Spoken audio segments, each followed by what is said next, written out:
This is the Danger Close podcast, Beyond the Books with me, Jack Carr.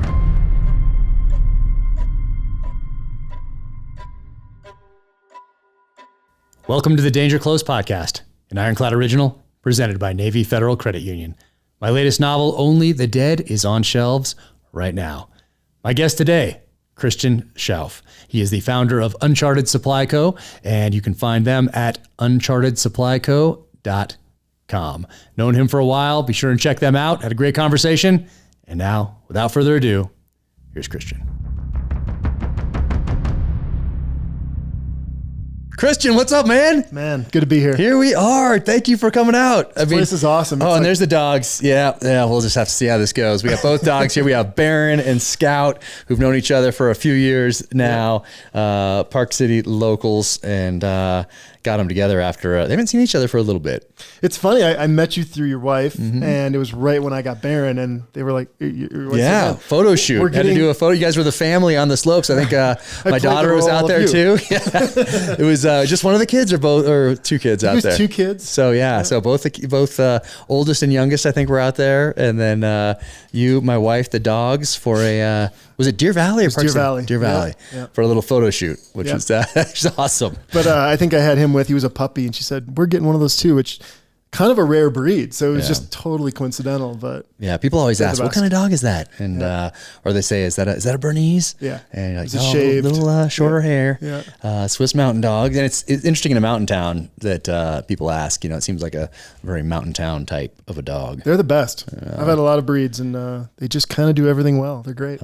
And I do want to ask you, what happened with Baron last year? I mean, it's a year and a couple months now. Yeah. And Baron was with a friend, and I think I don't know if I got a text from you first, or I think I saw it on social first. Baron, cover your ears. Fireworks went off and he took off. Yeah, I mean, I'm glad you said last year, because there's been a couple Baron incidents, but no, this was the big one. This is the one that, like, gone for days. Yep. You come back from your trip, you're living in your truck, searching. Days are going by. I think I posted about it. Anybody sees this dog anywhere, and you're out there looking. And did you ever lose hope? Yeah, I did. I'll tell you about that. So what happened was I went home to Wisconsin for 4th of July, and a friend of mine said they'd... Oh, it was 4th of July for some reason in my head. Okay. A friend of mine said they'd watch Baron, and, he'd hung out with him before. They had a dog. I was like, yeah, no problem. Got a text on July 2nd saying, hey, Baron ran off. And I said, he'll be back. And they said it was yesterday. Man. So, drove to Minneapolis, got a flight home. I have a little Pulsar handheld thermal scope and an e-bike, and I'm like, I'm gonna go find my dog. And it took 6 days, and I when the sun came up on the first day, I'm like, okay, this is not good. Like, I've never not been able to find him. It just, you kind of have that bond with your dog. You feel like you know where they're gonna be. Yeah. But I learned so much about what happens. But dogs dump a chemical in their brain when they freak out, and it takes days for that to rebuild, but they go into a flight mode when that happens. Right. So typically dogs, you won't find them for a few days. That's actually really normal, because they will just go somewhere dark and small and hide until that rebuilds in their brain. Really? So, I didn't know that. I'm riding around yelling his name, which is like the total opposite of what you're supposed to do. You're supposed to look for somebody that's seen your dog, put up a bunch of signs, and sure enough, like the experts told me, after 5 or 6 days, we started getting people texting saying, I think I saw this dog, this big shiny black dog playing with other dogs. I'm like, it sure sounds like him. And on day 6, he came out on a golf course and laid down, and I got about 7 phone calls in a minute, and I drove over and got him. But lost hope. I was asking everyone in Midway, which is where this happened, if they'd seen him. And I went to a 7-Eleven, and the gas station attendant got really nervous. He said, I don't know how to tell you this, but the night you say he went missing, about 3 hours later, a cop came in and got 2 big garbage bags to pick up a big black dog that had been hit by a car. And this was, 10 blocks from where he'd been. Jeez. So I'm like, I just was like, that's him, like, I didn't know how it couldn't be. And then, what the guy had said is a guy came in, and then as I pressed him, he said it was a police officer. So then I figured out which department it was. I called the department, figured out who's on duty. I found this police officer. It took hours to get him to call back. He was off that day. I texted him a picture, and you're sitting there on the phone waiting for him to get that text of my dog. And he goes, no, that wasn't the dog. And so that was the time where I was like, okay, well, at least he's not out there injured or, but lo and behold, this guy is pretty hard to kill. So he's still here. So scary. I mean, that is crazy. I think it was just in Midway, just in a dark spot, just going around playing and I'd like to think he was out running with a wolf pack and having the time of his life. But odds are that was the 2nd of July, and then the 3rd of July and the 4th of July, tons of fireworks, which is what set him off in the first place. My guess is he was just kept hearing them under a porch somewhere and just hanging on. So, Aaron, jeez, pretty wild, huh? That is so crazy. I know when you found him, when you posted that you found him, I was like, no way. Like, what a crazy story. You shared it, like Andy Frisella, all these guys shared it. And I was just updating the same post because I didn't want to inundate people with all this stuff, but I knew people were really invested. But, I was getting messages from New Zealand, did you find your dog? It became like, it's amazing the, human connection to an animal and how people just understood what that felt like. So thank you for the, for the push. There was a lot of people rooting for him. Jeez. And did he just walk out on a golf course, the Midway, like that golf course up against the mountains down there? Yeah, the one that kind of goes, on the road that goes up the hills. Like he walked it under the shade and laid by a pond. And my phone just started ringing. And I had actually just gone back to my office in Park City. It was like a work day. I was like, I need to go back for a few hours. And I turned right around and raced down and there he was. So pretty awesome. Dude, yeah. That is wild. And you just have I saw this morning you posted about a new collar that can carry some things in there. And I know, Baron, you've had a rough run of it lately, buddy, because was it just a few months before that? Was it the winter before that where you got cut by somebody's ski? So we've skinned up together. Like we skinned up in a mountain here, and I don't think Scout came with us. Did you come with us? Nope, she wasn't with that time. No, it's just Baron, and we went up there, ski down. But I was thinking about the skis because there's a dog there, and they're kind of running around, and you're skiing down, and so I was very cognizant to stay far away. As far away as I could from a dog that might want to run up and play with you because you're moving and it's fun and they're bouncing through the snow and it's all that.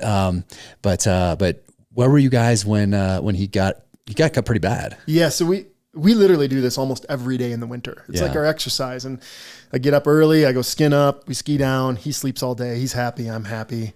Nothing's ever even come close to happening. And then one day I had a couple buddies in town from out west, and, we skinned up 10-4-20, which is out, behind the Montage up right in the States. Yeah. And about, it was a little avalanchy, so we were skiing in groups, and, I had gone ahead with one person, and then Baron had kind of followed me halfway, and then the next group was coming, and he saw them coming, and he got excited, kind of jumped in front of him, and my buddy just ran into him. And, instantly I could just see the white snow turning red in spurts. Jeez. And, he hit his front leg pretty hard. So I had one of our little Uncharted triage kits it's a really lightweight little first aid kit designed just to kind of patch up and get you down. Right. So, I made it like a makeshift tourniquet. I bandaged him up. I put him on my shoulders, skied him down to my snowmobile, raced my snowmobile to the truck. We'd called the vet, they were waiting for him, and, came out an hour later and said, man, he had a couple minutes left and he would have been gone. And I don't know how you got him down here and how you did this, but just, divine intervention everything came together and he lived for another day. So, everybody said, don't take your dog skiing anymore. I mean, I think life's meant to be lived, right? You just got to be prepared for when those things happen. And so we made this dog collar. It's kind of got all the stuff that I used and some more. Okay. Because it happens a lot, right? People are out here, especially in Park City, with their dogs running, mountain biking, and whether it's a porcupine or a cut, those little things can be pretty serious if you can't take care of them right away. So my goal is always kind of to find places that people aren't thinking about solutions and try to find unique ways to do it. I'm going to try with my snake staff systems tourniquet. I'm going to go see if I can on Scout here and see if it works. That's one I carry with me more often than not. My kids have like the cat tourniquet in there. So they're just a little more robust, but this thing, they describe it as a tourniquet that you should think of as the same way you think of a subcompact pistol. Like if you're going to choose something to get in a gunfight with, you probably would choose something larger, like an AR or or a shotgun or something like that. But you fight your way to that rifle. But if you're choosing a pistol, maybe the biggest one, if you're going to just pick it up and go and not carry it all the time. So if you have a subcompact pistol, just think of it in this tourniquet the same way. They always say the best camera is the one in your hand, right? Yeah, so it's that philosophy. We've been pushing. Do you know what a Slishman wrap is? No. So that's a new thing that we've been selling a lot of. But it's kind of a compression wrap that can wrap tight enough to work like a tourniquet. But it's also good if you have open wounds or for compression. Oh, then I probably do. Is it like a rubber thing? Or what do they use in surgeries? That because I carry some of that too. I can't remember the name of it right now. Yeah, I know what you mean there. It's not that, but it's similar. It's just a long thing you can just keep wrapping and keep applying pressure. And the nice thing about that is it takes a little less training and it's probably a little less opportunity to do something wrong. But yeah, I mean, look, we live in a world where I think everybody should have the training, have the stuff. That's my whole kind of life mission. But most people don't. So it's good to have something for sure. Yeah. I want to get one of those collars because up here with the porcupines, and they're big. Like that, those things are Scout has not run into one yet, thank goodness. But I mean, she's seen them, and then she just freezes, and they kind of move off. But I can absolutely see her coming back with a face full of quills. So we had that happen once, and got them all out of him, and then about 6 months later, when I was out shed hunting, Baron came running up to me all kind of, I could tell he was into something, and he had one porcupine sticking out of his nose. Okay. And we haven't had a problem since. So okay. You learned. Sometimes you mess with a bull, you get the horns, you kind of don't get on that path again. But Baron, you got to chill out, buddy. Yeah. Take some lessons from Scout. Just chill out, No. Oh, sorry, Scout. I mentioned your name. Yeah. Sit. You want to sit? Sit. We're recording, Scout. Sit. Sit. Show everybody how good you are. Yeah, awesome. My goodness. But let's talk Uncharted. Yeah. Like, where did this come from?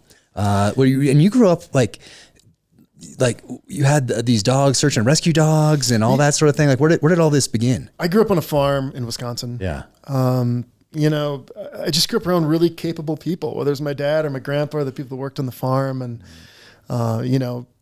that was just my normal life for 20 or 18 years, and went to college, started playing in a band. How that's applicable to this story is we ended up getting asked by Armed Forces Entertainment to go play for the troops during OEF. That turned into 40 tours. So, and then sending a bunch of other groups. So my brother and I had a band, and we, after the first trip over there, we found that all the JSSs and FOBs, Joint Security Stations, forward operating bases, weren't getting entertainment because it was too dangerous to convoy. And all the gear that they were using was from Kuwait. These big old Motley Crue style speakers, which would only fit in like a C-130 or C-17, which meant they could only go where there's landing strips. Okay. So at the time, we were working with the guys from Prince's band and stuff in Minneapolis, and we had access to really, really good sound engineers. And we went back, we measured the inside of a Blackhawk and went home and said, can we build a speaker system for a band that would fit into this? And so we developed that, and one thing led to another, and suddenly we were just sending the Hoobastank and System of a Down and the Spin Doctors and the Pussycat Dolls and our band and Action Sports. We did a thing called Bikes Over Baghdad. So what? Bikes Over Baghdad? So for like 8 years of my life, we were just providing entertainment for OEF. Bikes Over Baghdad was cool. I had a lot of friends that were involved in X Games type stuff. And I was trying to take like a skateboard exhibition over there, and skateboards don't work well with that concrete. It's all busted up, right? Okay. But BMX bikes did. Okay. And my buddy Nate Wessel was like, hey, I can just build a park every day. So we would go to bases and build a small park, and we'd take over all the X Games BMX guys and put on these shows. Really? And, it's very Nitro Circus-esque. Okay. But they were really fun, man. The troops just loved it. And so that's what I did for almost a decade. It was like travel back and forth and do these things. So no way. Kind of wild. Yeah. Dang. And then, so where did Uncharted come from? Well, I mean, so, grew up on a farm, did all that. Yeah. What about the search and rescue dogs? Like, what was that all about? Well, no, I mean, we raised German Shepherds that would get sent out Okay. to do this stuff. We didn't train those dogs for search and rescue when I was growing up. My mom does now. Okay. So my mom, who's, 70, is just a badass. And she's out there hiking through, swamps in northern Wisconsin, finding people that have lost their way with dementia or whatever. Really? And she has a dog named Indy. And so she does a lot of that. We did basic dog training, but, we're just always kind of trying to be helpful as humans. And if there's a tornado, there was a tornado in town, my dad was always the first one to load up chainsaws and go over there and help. And we'd plow the neighborhood out when it snowed. And that's how I lived. And then we moved to California for a job. And it was such an abrupt change in society. Yeah. When there was a storm in Wisconsin, people would look out for each other. And I hate to, I'm not trying to trash anybody out there, but it was a lot of like every man for himself in California. People wouldn't go outside, or, it was funny how such small things, in my opinion, would disrupt kind of everyday life over there. So where were you in California? Newport Beach, and then Venice. And so it just kind of kept like hitting me across the head that, wow, like people are really dependent on somebody else to fix these problems, whether it's AAA or Amazon Prime or just emergency response teams or whatever. And, Charles Darwin is famous for talking about survival of the fittest, but what he spent most of his time on was the power of community and how any time humans got through anything, it was by working together, whether it was bringing down a woolly mammoth or fighting off an invading army. And I don't think I have to tell you, our society has gone away from that in a big way. So, my mission was like, how do we start making people not only self-sufficient, but how do we make them come from a place of abundance where it's like, okay, I'm good. Let me help my neighbor. Yeah. And I think if you do that at scale, you can really make a difference. So that was really where the whole idea for Uncharted came from, was like, how can we get people going down that path? And the path I chose, was to develop product. So my thesis was, a lot of people aren't going to spend a week taking a class. People want to buy a product and know that training's obviously the best. I completely will always say that. If you can train and do that frequently, 100% the right way to go. But for a lot of people, it's tough. So what's the in between there? And, we build product that's not only high quality, but it's completely organized, and there's professional instruction in there, and it's very simple.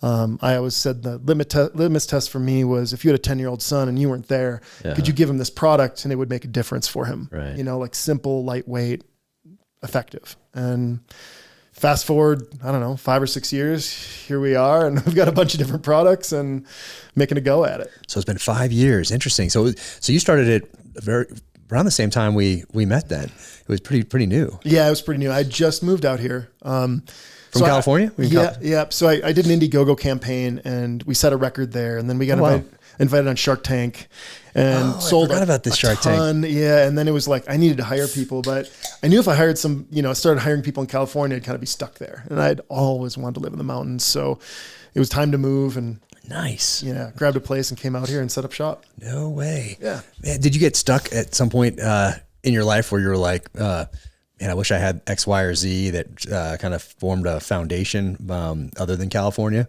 Did you have some near death experiences or survival situations along the way? I've had a lot of amazing experience, whether it's through hunting or growing up on the farm or the stuff we'd go through. In the Middle East, when I'd take those groups over, I was responsible for them. And as you know, you get on some Blackhawks and leave Camp Victory, and you'd fly into some base, and then you're there for 3 days when you thought you'd be there for 3 hours. So I learned a lot from those types of things. I've climbed a bunch of mountains. I've run triathlons, like all of that stuff kind of dovetailed into just, into general preparedness. I'd never consider myself like a John Barklow we were talking about earlier. John Barklow at Sitka, shout out, Navy diver.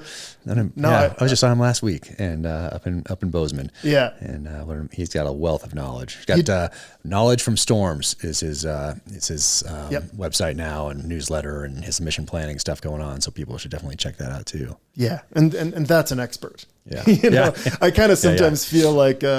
Is it Office Space for the guys, like the guy that goes from the engineers to the customers? You know what I mean? Like I do think my skill set has always been communication, but I have a lot of experience here too. So I think what I've been able to do, or what we're trying to do, is take that expert information and distill it down to a way that's effective for as wide of a group of people as possible. Yeah. You know, I'm not talking to guys like you know, a lot of you guys buy our gear, and that really makes me proud. But the goal was always for the people that didn't have that experience. Right. Like, how do we help them improve the situation? Right. And what happened with and then COVID hit. So COVID hits what, 3 years into your, 2 years into your down the path?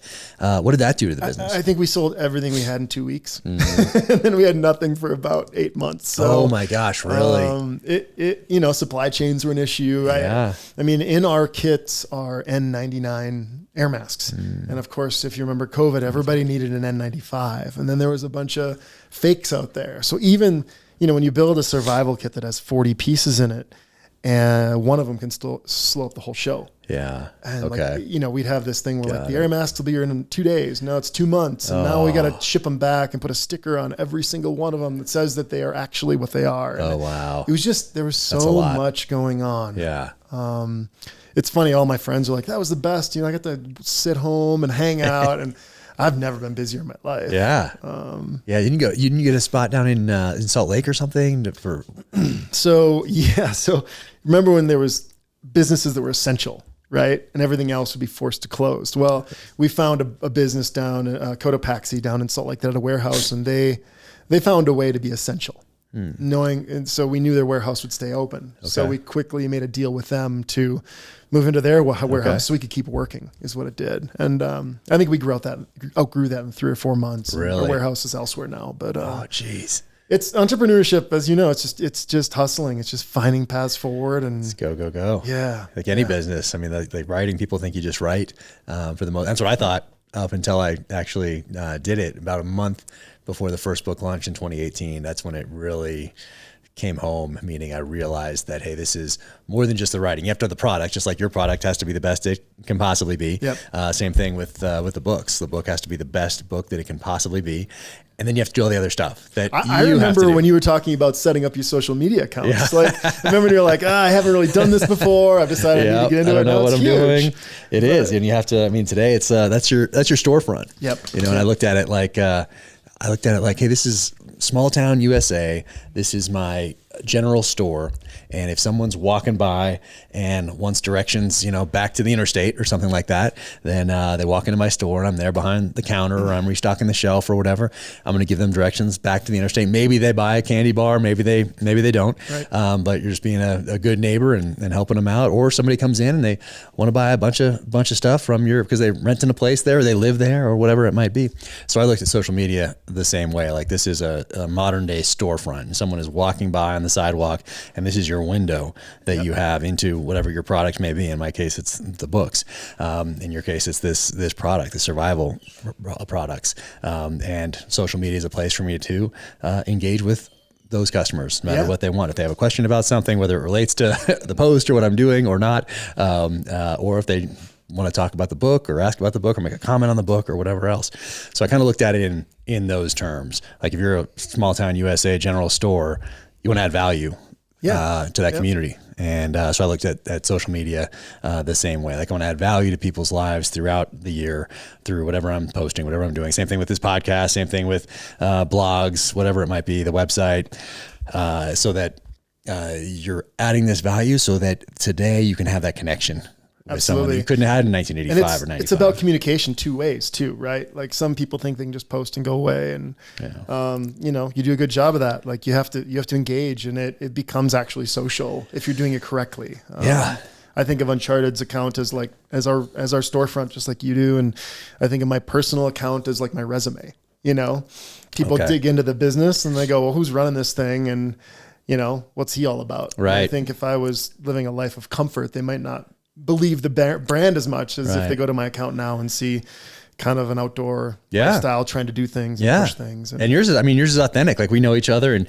we were talking snowmobiles before this, and you know how you look like you know what you're doing, just like Austin over here knows what he's doing. You guys know what you're doing with these things. I just go out and get stuck on a snow. It's like in the powder. I just get out there, and you guys know what you're doing. We've been doing this for a while. You're floating over the powder, and it looks amazing.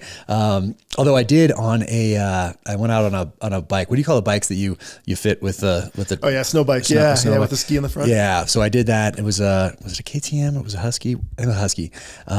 And it was awesome in the powder like that. Because I'm not, I'm okay. I've been riding motorcycles for a while. Doesn't necessarily mean I know what I'm doing, but I've been riding them for a long time.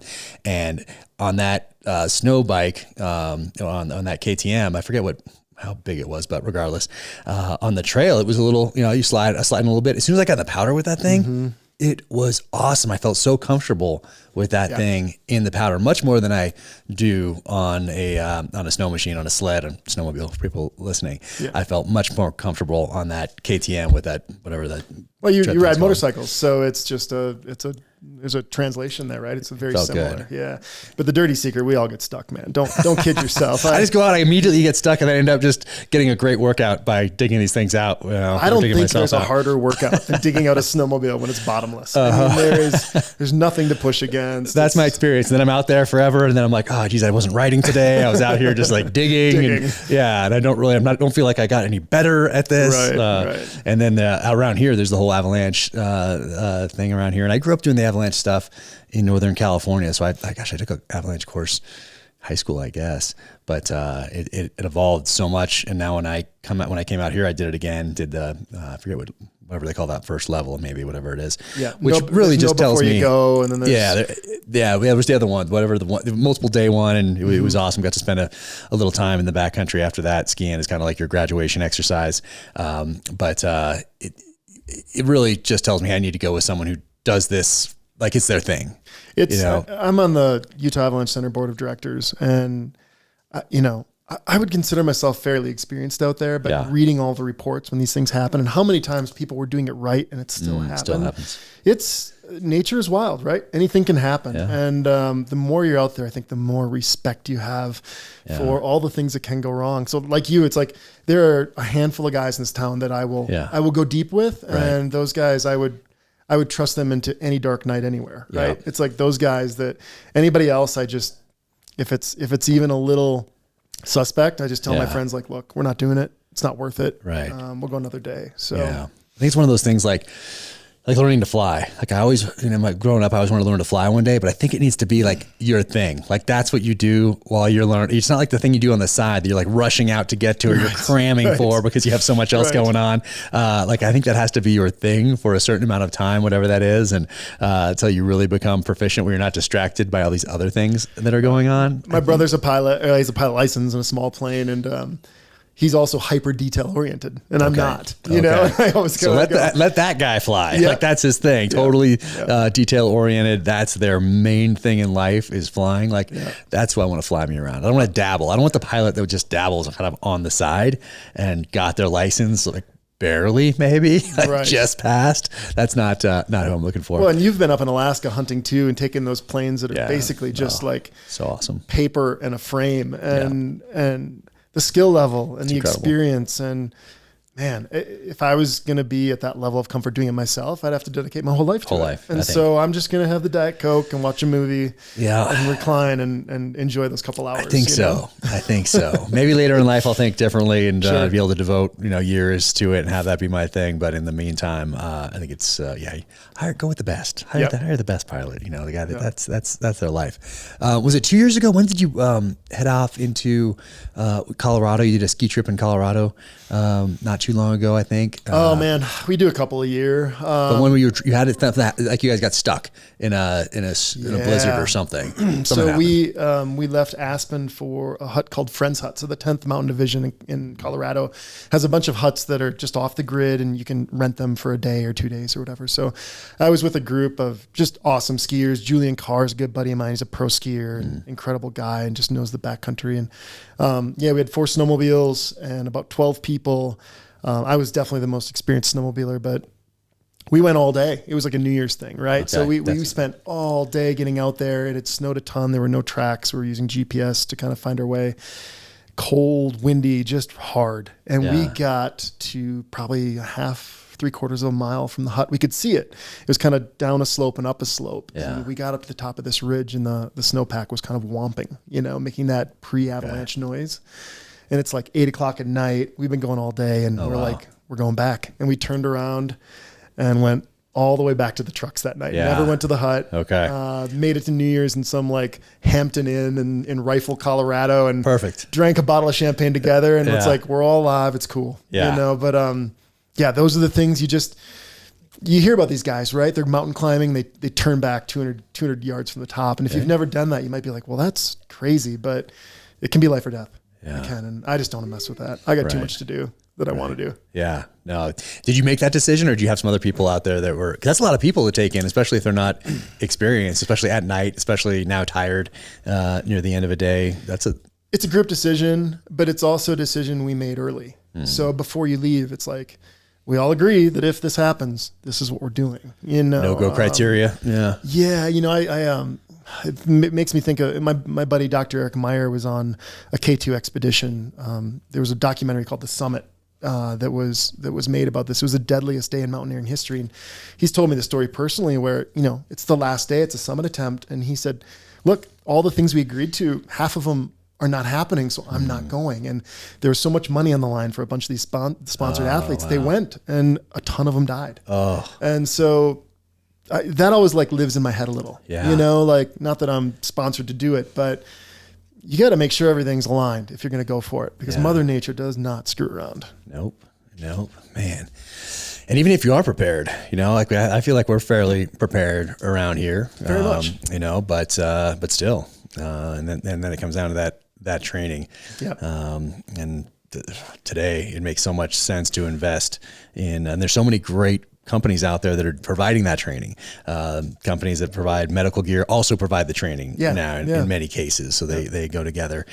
Different firearm instruction courses also have battlefield trauma type stuff where you can learn about the tourniquets and stop the bleed and all that sort of a thing.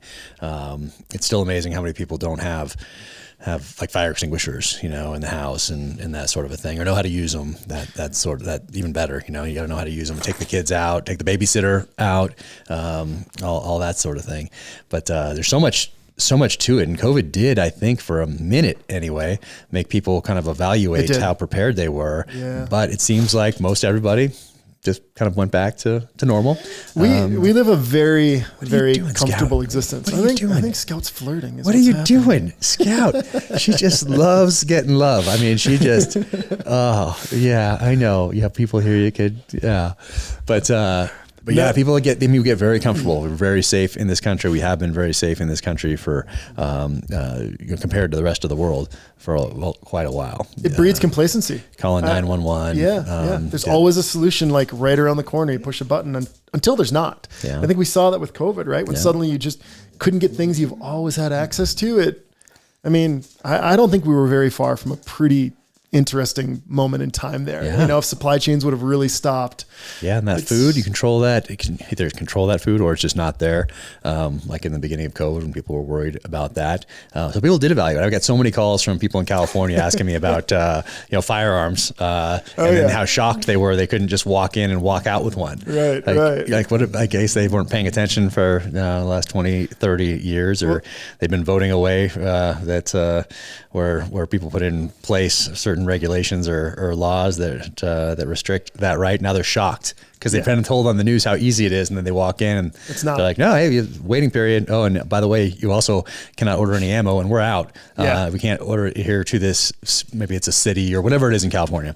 And all of a sudden you're like, wait a sec, what? Well, I thought I could just walk in and walk out with this thing, and they're shocked. I know. And then so many of my friends said people in California were asking them to send guns. Can you give me one? Like, no, that's not how it works. A couple of Glocks to California. Just that works out. Exactly. You need to think about these things before you vote. And anyway, well, I don't know if you're like me. So many people have told me like, well, you know, my plan is I'm going to come live with you. And I'm like, yeah. When people say that, I'm like, sorry, bud.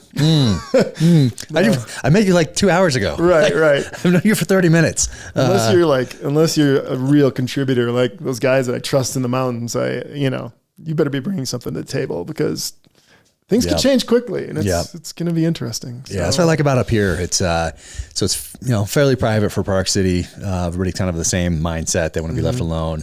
They're prepared up here because you have to be prepared anyway for just getting snowed in for a couple days up here, or rescuing somebody that slides off the road that's visiting or whatever else it might be. So the cars here, we have I got the Max Tracks in there, and up here, the Max Tracks along with tow strap, little snatch strap, shovel, like that solved pretty much 90, maybe even 95% of just the slide off the road into the ditch situation. I had all the other stuff as well. Of course, the bag, I have clothes in there. I have puffy jackets, puffy pants, socks, food, jet boil, like all that stuff as well. Some way to make fire, like all that stuff is in there, just in case. But really, Max Tracks and a shovel and a tow strap, like you're better than most anybody else out there. I've gotten to be a big winch guy too. Oh, you've been using the winch? Yeah. Well, are you using it because you want to just use it, or because you actually need to use it? I've been buried up to my frame with my truck a few times now, where like with the Raptor. Yeah. I did some dumb stuff, and next thing you know, it's like, you're on top of the snowpack, and then all of a sudden, shoot, and you're sitting on your frame, right? Okay. You got a warm spot. So the winch is a pretty nice thing, right? Just hook it to a tree and be able to at least move yourself out. Okay. But yeah, back to your point about having all the stuff. It's like when I started Uncharted, the statistic that stuck with me was 95% of all the survival situations, whether it's September 11th or going in ditch, resolved in 72 hours. So you just need. So is it the 72-hour pack you have? We call it the 72 for that 72, reason. yeah. Like the idea is like, if you can self-sustain for 72 hours, there's a 95% chance that somebody's going to be there to help you out. So for me, like that's a pretty easy thing to sign up for instead of spending tons on a bunker. I mean, if you're living in Southern California, you're probably moving in between apartments. You have smaller spaces. You're not going to have a ton of stuff. I mean, up here we have the luxury of some space. Yeah. But how do you solve for that? So that was really kind of where the idea started. Okay. Yeah, I need to work on the winch a little more because I haven't had the opportunity to use it. So I have the winch out there. My daughter has one on her car. We have all the stuff and everything, but I really need to do, I did a little bit in the military, but not as much as our mobility guys. Our mobility guys got some amazing training. Oh, yeah. I mean, they got with all different vehicles, whether it's the Hilux or a Humvee or, whatever, a rental car, going to some amazing schools. I went to 3 driving schools, but the guys that went to like the rally racing schools, O'Neill Racing out there, and then the recovery schools and all that sort of a thing, like they got some great training out of that. But I need to work on the winch a little more just to make sure I have it down. I mean, I have my military stuff I did, but I haven't really done it since for real, so I need to do a little bit more of that. So I have all the stuff and could figure it out, but I haven't been in the situation where I've had to do it or haven't put myself in a situation where I don't really need to, but here's a good opportunity to try. Here's a good opportunity to make sure that I still have these skills, that I'm doing it right, doing it safely. Remember which way to hook hook it up and everything. And so when they're diminishing skills too, it's just like shooting a gun. It's like, it has to become something you do frequently because those things you forget, right? Yep. You haven't done it for a few years. The perishable skill, the avalanche stuff in particular, like that sort of a thing. Yeah. That's definitely, but I think I got to get the 72 pack because my daughter's car it's pretty good to go. Like we've got all this stuff in there, put everything together, but I want to get when she goes to college here, get a few things from Uncharted Supply Company, get their stuff in there, just keeping the car, keeping her house, whatever, just nice to have that go-to bag that is all set up and good to go. So that's always been the thing with guys like you that have a lot of gear and have the experiences. The thing they liked about our kits is it's almost a break glass in case of emergency thing, because your knife might be somewhere, your headlamp might be somewhere, you're always kind of using stuff. So if it's hunting season, stuff's all over the place, right? And that's why now I think we were still in Coronado when Petzl changed their headlamp, just the basic, what was it called? The Tika? Anyway, the basic one they've had forever. I had the little flip up red cover on it and then that flip up blue one, but it's on off. Like that's what I liked. 3 modes, but you don't have to hold it. It's just 1, 2, 3 off or whatever it was. Right. Very simple. Yeah. And then they switched it. And now you have, the timer, you can program it by how you hold it and that sort of a thing. It has the different lights in there, not just the 3 or 4 LEDs across the old school one. So I bought 50 of those old school ones. And that was before we had any, there's zero money, but I was like, I love this headlamp. I've been using it since, I don't know, 98, whenever it came out, 97, whenever that one came out. And I love it, but I always thought it's so great. It's so basic. I can always run down to, REI or whatever and grab one. Yep. And then they switched it. I'm like, oh no. And so I was searching everywhere, and this was, what is this, over 10 years ago, maybe. And when they switched it. And so I just found a place that had boxes of them. And so I bought 50. So we still have some of those, but now I've gotten the new one. And I actually like it. Now it's, I think they made it a little more user-friendly for somebody like me that just wants a basic headlamp that you can throw. Okay, backpack has one. All the cars have them. They're in multiple drawers. They're in every room. Yep. So all the kids have them. Like, I just like having a lot of headlamps around. Same thing with flashlights. I like that streamlight. What's it called? It's the Stinger, maybe. Anyway, it's like, yay big, great for the vehicle. I think it only comes in rechargeable for some reason, but it's bright, and it's not crazy expensive either.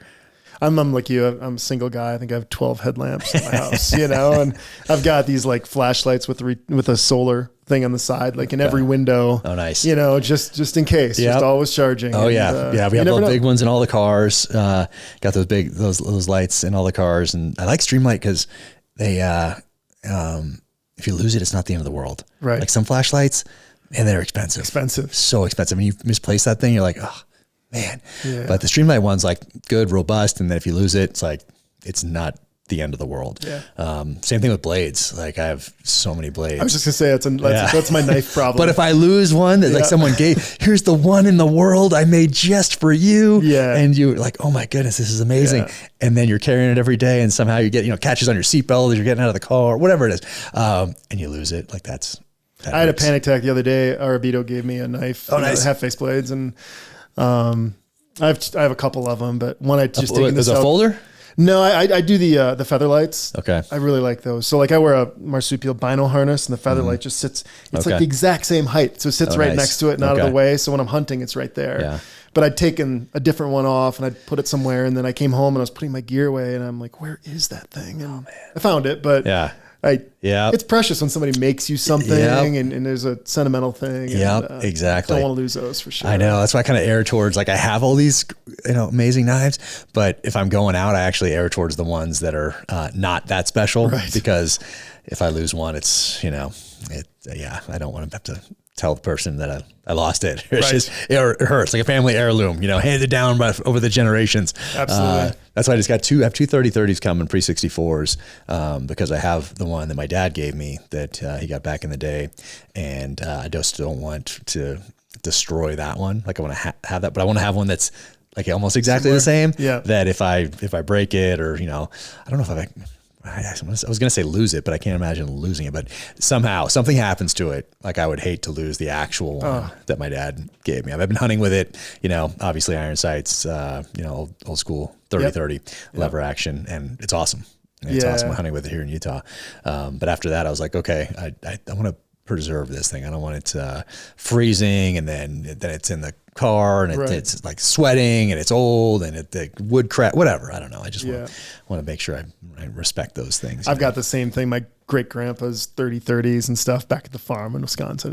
And my dad is the keeper of them now, but maybe someday I'll get my hands on those. There you go. There's a smell to them and there's a feel to them. And you hear the stories of, my great grandpa just shooting from the hip, walking through the woods and dropping 2 deer. And, who knows if it's true or not, but there's some I bet it is true because those guys, they'd go out in just the blizzard in jeans, cotton socks, red flannel, and a stormy, what is it? Stormy Fromer hat, and off they would go and bag, bring home the dinner. And then we get pretty technical about these things, but it's fun. It's also fun to, it's fun to geek out on some of these things, but sometimes unnecessarily so. Like you probably, don't need a lot of this awesome stuff that we have access to, but if you're a gear person, it's hard to not want to explore what else is out there. It's a drug, man. Yeah, and it's fun to know and talk about and test things out. And if you're in the military and wanting to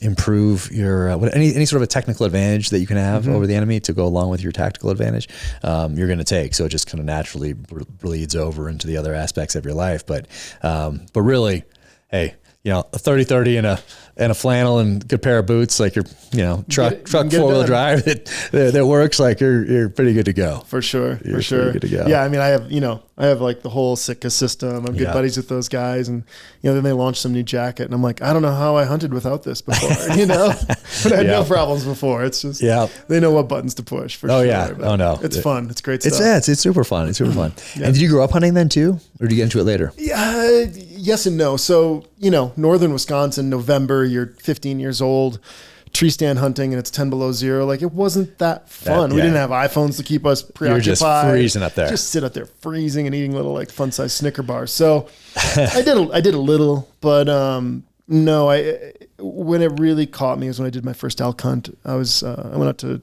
northwest Montana and, packed in 15 miles with my dad and a friend and a bow hunt, and didn't even shoot one on that trip. But that I always tell people, because people see me now and they're like, man, you really got into hunting. And I'm like, I think we all have this caveman DNA in us. And if you turn it on, it's pretty hard to turn off because all of a sudden it just feels like that's what you should be doing. Right. Almost like it's like in your DNA. Yeah. And so I think that was like the hunt that just kind of flipped it on for me. And now it's, I was just in South Africa a few weeks ago, and I've been, I've hunted the Brooks Range and the Yukon and Hawaii and Texas, and all these places. And, man, there's not much else in this world that makes me feel like I'm doing what I should be doing. Yeah. Is like bow hunting or rifle hunting. So yeah, it's become a big part of my life. And I did a little in the past. What was that? Was it not, that's not the first one maybe that you filmed, but what was the one that you filmed? Was that in the Yukon or British Columbia or somewhere where you went in? Was it a moose hunt or an elk hunt a couple years ago? The moose, I filmed a moose hunt and a grizzly hunt. So the moose hunt was it was on the Yukon, British Columbia border. And, gosh, my buddy watched that film once and he's like, this is like dating a supermodel in high school. He's like, you're never going to have a better experience than this. But, we looked, it was like a 12-day hunt. I got to use that line for a book. That's fantastic. For like 5 days, saw a bunch of moose, but none of them were legal. They didn't have the right points. And then we found this big guy, and he was in this big valley, and I have the Garmin photo to prove it. We did 134 miles in 4 days on foot. Nice. Chasing him. So we'd find him every day, and we'd get close, and then we wouldn't get a shot. And we finally got him like in the last hours we had. And, he now presides over my house above my fireplace. Yeah. But, that's what I've seen there. Yeah. Amazing. Just what an experience. Those animals are incredible. It's hard to believe they even live out there. I mean, they're so big. Oh, man, I know. We had a bunch here. You saw some of their, the evidence that they've been here on your walk in because, they're out here and they, they go to the bathroom and then it gets covered by snow because we've had so much. And then so as it's starting to melt here now, it's reemerging. So I get out there with a shovel and, and toss it out of the driveway. That's so cool. What a place to live, right? It was cool. Like I was worried about the mule deer and elk, and the elk just came back maybe 3-4 days ago for the first time that I've seen them. And they look okay. They look pretty good. Not bad. I haven't seen the mule deer yet. And usually, there's a lot of mule deer. I haven't seen any yet, so I'm hoping they make their way back. But I think the winter's been pretty rough on them. I read in some counties there was I think it was an 80% fatality rate with does and 100% with the fawns in some counties. So that said, I've seen some fawns around, like kind of in town, like in front of the bank eating the grass. So I think the ones that got smart got down low and just hung on. Down low. I saw this nestled up against a barn and some feed maybe. And, right. I've got a lot of friends that have ranches here that, keep posting their elk herd that moved in for the winter. And I know that's expensive for them, but thank God for those people because it probably made a big difference for a lot of those animals. Yeah, they went some of the moose stayed here, but they're kind of built for that powder with those legs. They're impervious. And, they looked pretty good all winter. I was still a tad bit worried about them just because it was, we're hearing all the stuff on the news. Hey, this is the biggest winter in recorded history in Utah and that sort of a thing, or in this part of Utah anyway. So I was a little bit nervous because if we're experiencing it for the first time, like those guys, they're experiencing this kind of a winter for the first time. Absolutely. And the turkeys too. The turkeys are back as of about a week and a half ago, but last winter they were here the whole time, like 100 plus turkeys. And now they're back like 200 turkeys, but they went somewhere and I didn't see them low. I didn't see them up here. And so I was a little worried about them, but they're back. What's the Jurassic Park line? Nature finds a way. Finds a way. You know? Kind of.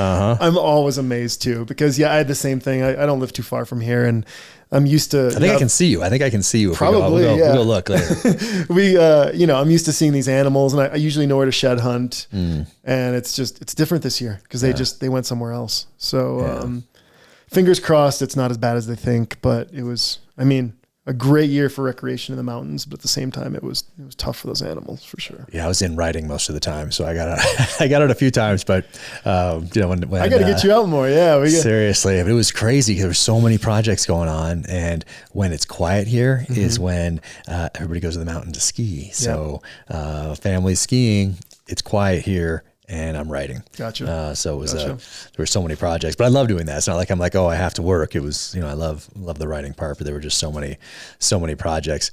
On the hunting side of the house, like you show, you film these hunts, it's out there, but some of your product ends up in like the REI type of like the people that explore the outdoors without the hunting side of it, that hike and backpack and all that. Do you get any kind of, you do it in a very thoughtful, respectful way, but you are definitely straddling both of those worlds with your business. Do you ever get any pushback on the hunting side from the other side, or do you do it in such a way that it just, hey, it's just natural and it's okay? So, a couple things on that. I think there's like two areas of our business. One is emergency, like an earthquake or whatever. And the other is what I call prepared adventure. The line I like to use is get all the way out there and all the way home. Yeah. So I think about when I'm out hunting or mountain biking or running, I want to be unencumbered. I don't want to be carrying a bunch of gear, but I also want to be somebody that can fix a problem if it arises. So, we build stuff that if it works for fast moving through the mountains, it works for mountain biking and hunting, And so we've never been like a hunting brand. Right. We have landing pages for hunt, for mountain bike, for overlanding. I think from a business perspective, I try to keep the hunting pretty mellow. There's not a lot of grip and grins on our website. Right. Yeah. So you do it in a respectful way. Yeah. But it's still out there. I don't shy away from it. I think, on my personal page, I probably get more interaction, let's call it, from people. Okay. And I'm always surprised because by now people should know who I am and what I'm about. But I'm very comfortable in my place in the world and how I hunt and why I hunt and what I do it for. And I like to think of myself as a very thoughtful hunter when it comes to using all the meat and finding the right animal and doing it for the right reasons. And I just look at it as a moment to educate. Yeah. And I do think that when I put my neck out there and then I push back on people, that gives other people that maybe operate the same way I do, maybe a little more courage to do the same. Yeah, and it's working. Like it hasn't hurt. It doesn't look like it's hurt Uncharted. Maybe it's even helped them. Okay. Maybe I'll be a little more comfortable, because it used to be very normal. Obviously, right. Early 1900s, 1930s, 1940s, 50s, 60s, like even Rolex had ads. Oh yeah. I love those ads from the 70s. Yeah. And it's like, so-and-so editor of Guns and Ammo with his like Rhino. It's fantastic. The perfect watch for tiger hunting. They must look at those ads now. Exactly. They must look at those ads now and just be like, but they're cool. Like those are the they're ones awesome ads. I keep meaning to get one of those framed, those old school ones and put them up. I haven't done it yet, but it's, it'll happen. The Field Ethos guys are always recycling those, and I don't know where they get them from, but it's like, oh yeah, no, I posted them years ago. I posted them, and it's just kind of cool to a little retro. I love the retro ads anyway, and I love retro book covers and movie posters and all that sort of a thing. But that's interesting. So that you haven't really noticed then a pushback from, for lack of a better term, the REI crowd. No. I mean. REI specifically is an interesting one. We're not in that store. We're in Bass Pro, Cabela's, Sportsman's, places like that. We've had some meetings with REI. We haven't been in that store. Maybe it's because we do this, but at the same time, that's okay then. I'm not going to change. It seems like it should be there because it's the way, just from like a marketing packaging perspective, it looks like something that you would walk into REI and see there, like in that first little setup area that they have that they switch out or whatever. Like it seems like that 72 bag, it looks good. And a lot of people are there, I think, have kids going to college. They'd be like, oh, I should grab this, or this would be useful just in the house, or, I think it's a good spot for it. So yeah, I don't know. Well, when we started, survival gear was, you go to a military surplus store and it's some dusty backpack full of stuff they couldn't sell. I remember I bought a bunch of them, and I remember one had a blow dart gun with 3 darts in it. Nice. It's fantastic. I'm like, what's, Attack of the Squirrels? Like, what's happening here? But I'm going to get the blowgun back in the 80s. Like that was in the back of like Black Belt magazine, maybe Soldier of Fortune, advertised probably with some sort of a ninja thing. And, that was awesome. Little ball at the end of it. And you had to like make them and then, oh man, into the neck, like you'd see an American Ninja, and all of a sudden the guy would just fall over. So great. I mean, but it's funny that was like your emergency kit, right? So when I talk to people about starting this business, everybody said, don't do it. That doesn't sell. And I'm like, well, I wouldn't buy that either. Right. So back to your point of like making it look like REI, like I took a lot of inspiration from Nike and Apple and Lululemon because I'm like, these are the brands that people buy. And so can we make a product that feels at home sitting next to those products? And so that's it's not like we're losing the DNA of being highly effective, but the right colors, the right materials, the right construction, it's something that we work hard at because I think you have to put products that maybe aren't in people's kind of decision group in the right lens. So then it does become that. And that's been the goal, is let's make it cool. Let's make this like hero stuff, not like I'm hiding in a bunker, because something weird is happening. Like let's make not that there's anything wrong with that. No. Sometimes that's the only option for sure. But I always said like I want this to be like the superhero cape in the back of an SUV that the dad pulls out or the mom pulls out and saves the day. Yeah. And that was always our kind of direction. Right, man. What have you learned from a business standpoint, entrepreneurial standpoint? And I separate those two things because I think of myself as a good entrepreneur because I didn't really think of it in those terms, but I just looked at this publishing like a battle space. And I looked at, hey, how do you capitalize on momentum? How do you look for gaps in the enemy's defenses? How do you adapt to a changing landscape? And just looked at it that way. I had nothing to fall back on. I couldn't say, well, what we did at my last job was this, and that's how you do it. And so I just had nothing like that to hold me back, essentially. So didn't have a background in it, but I could just apply some common sense to it and that sort of a thing. Business side, I think, is different. I think if you're a good business person, that means you're understanding how to make these good deals and you're negotiating and as I don't do any of that. I'm awful. I'd be terrible. I'm awful at that. So I think there's a difference between being a good entrepreneur and a good businessman. I think obviously they can come together, but for me, they don't. I'm separate. A businessman, I'm terrible. Entrepreneur, I can adapt. I can look at things, apply common sense, put in the work, and make something happen. But what have you learned along the way? Because have you had to do both?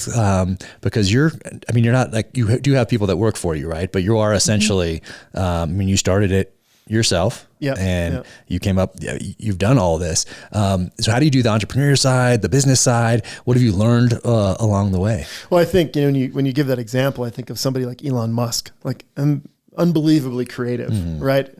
An inventor, but like you see him buy Twitter and then try to run it, and it hasn't been smooth sailing. I'm not saying he's doing it wrong. I'm just saying like, those are usually different brains. I think entrepreneurship and building product and starting something, and then somebody who can really run it. And when my brother and I did all the stuff overseas, I was usually the ideas guy and the connections guy, and he was the execution guy on the flights booked and the bills paid. And so I do think those are two different brains. And I think people that are good at both it's a very rare thing. Sometimes you have to be both, so you just do your best. Entrepreneurship is fun, but you were talking about it from a battle perspective. I always talk to my team about it from like a game perspective. I'm like, this is like Mario Brothers. It's like every level gets harder, and you just got to find a way to stay alive. And, COVID, a bunch of people are going to die.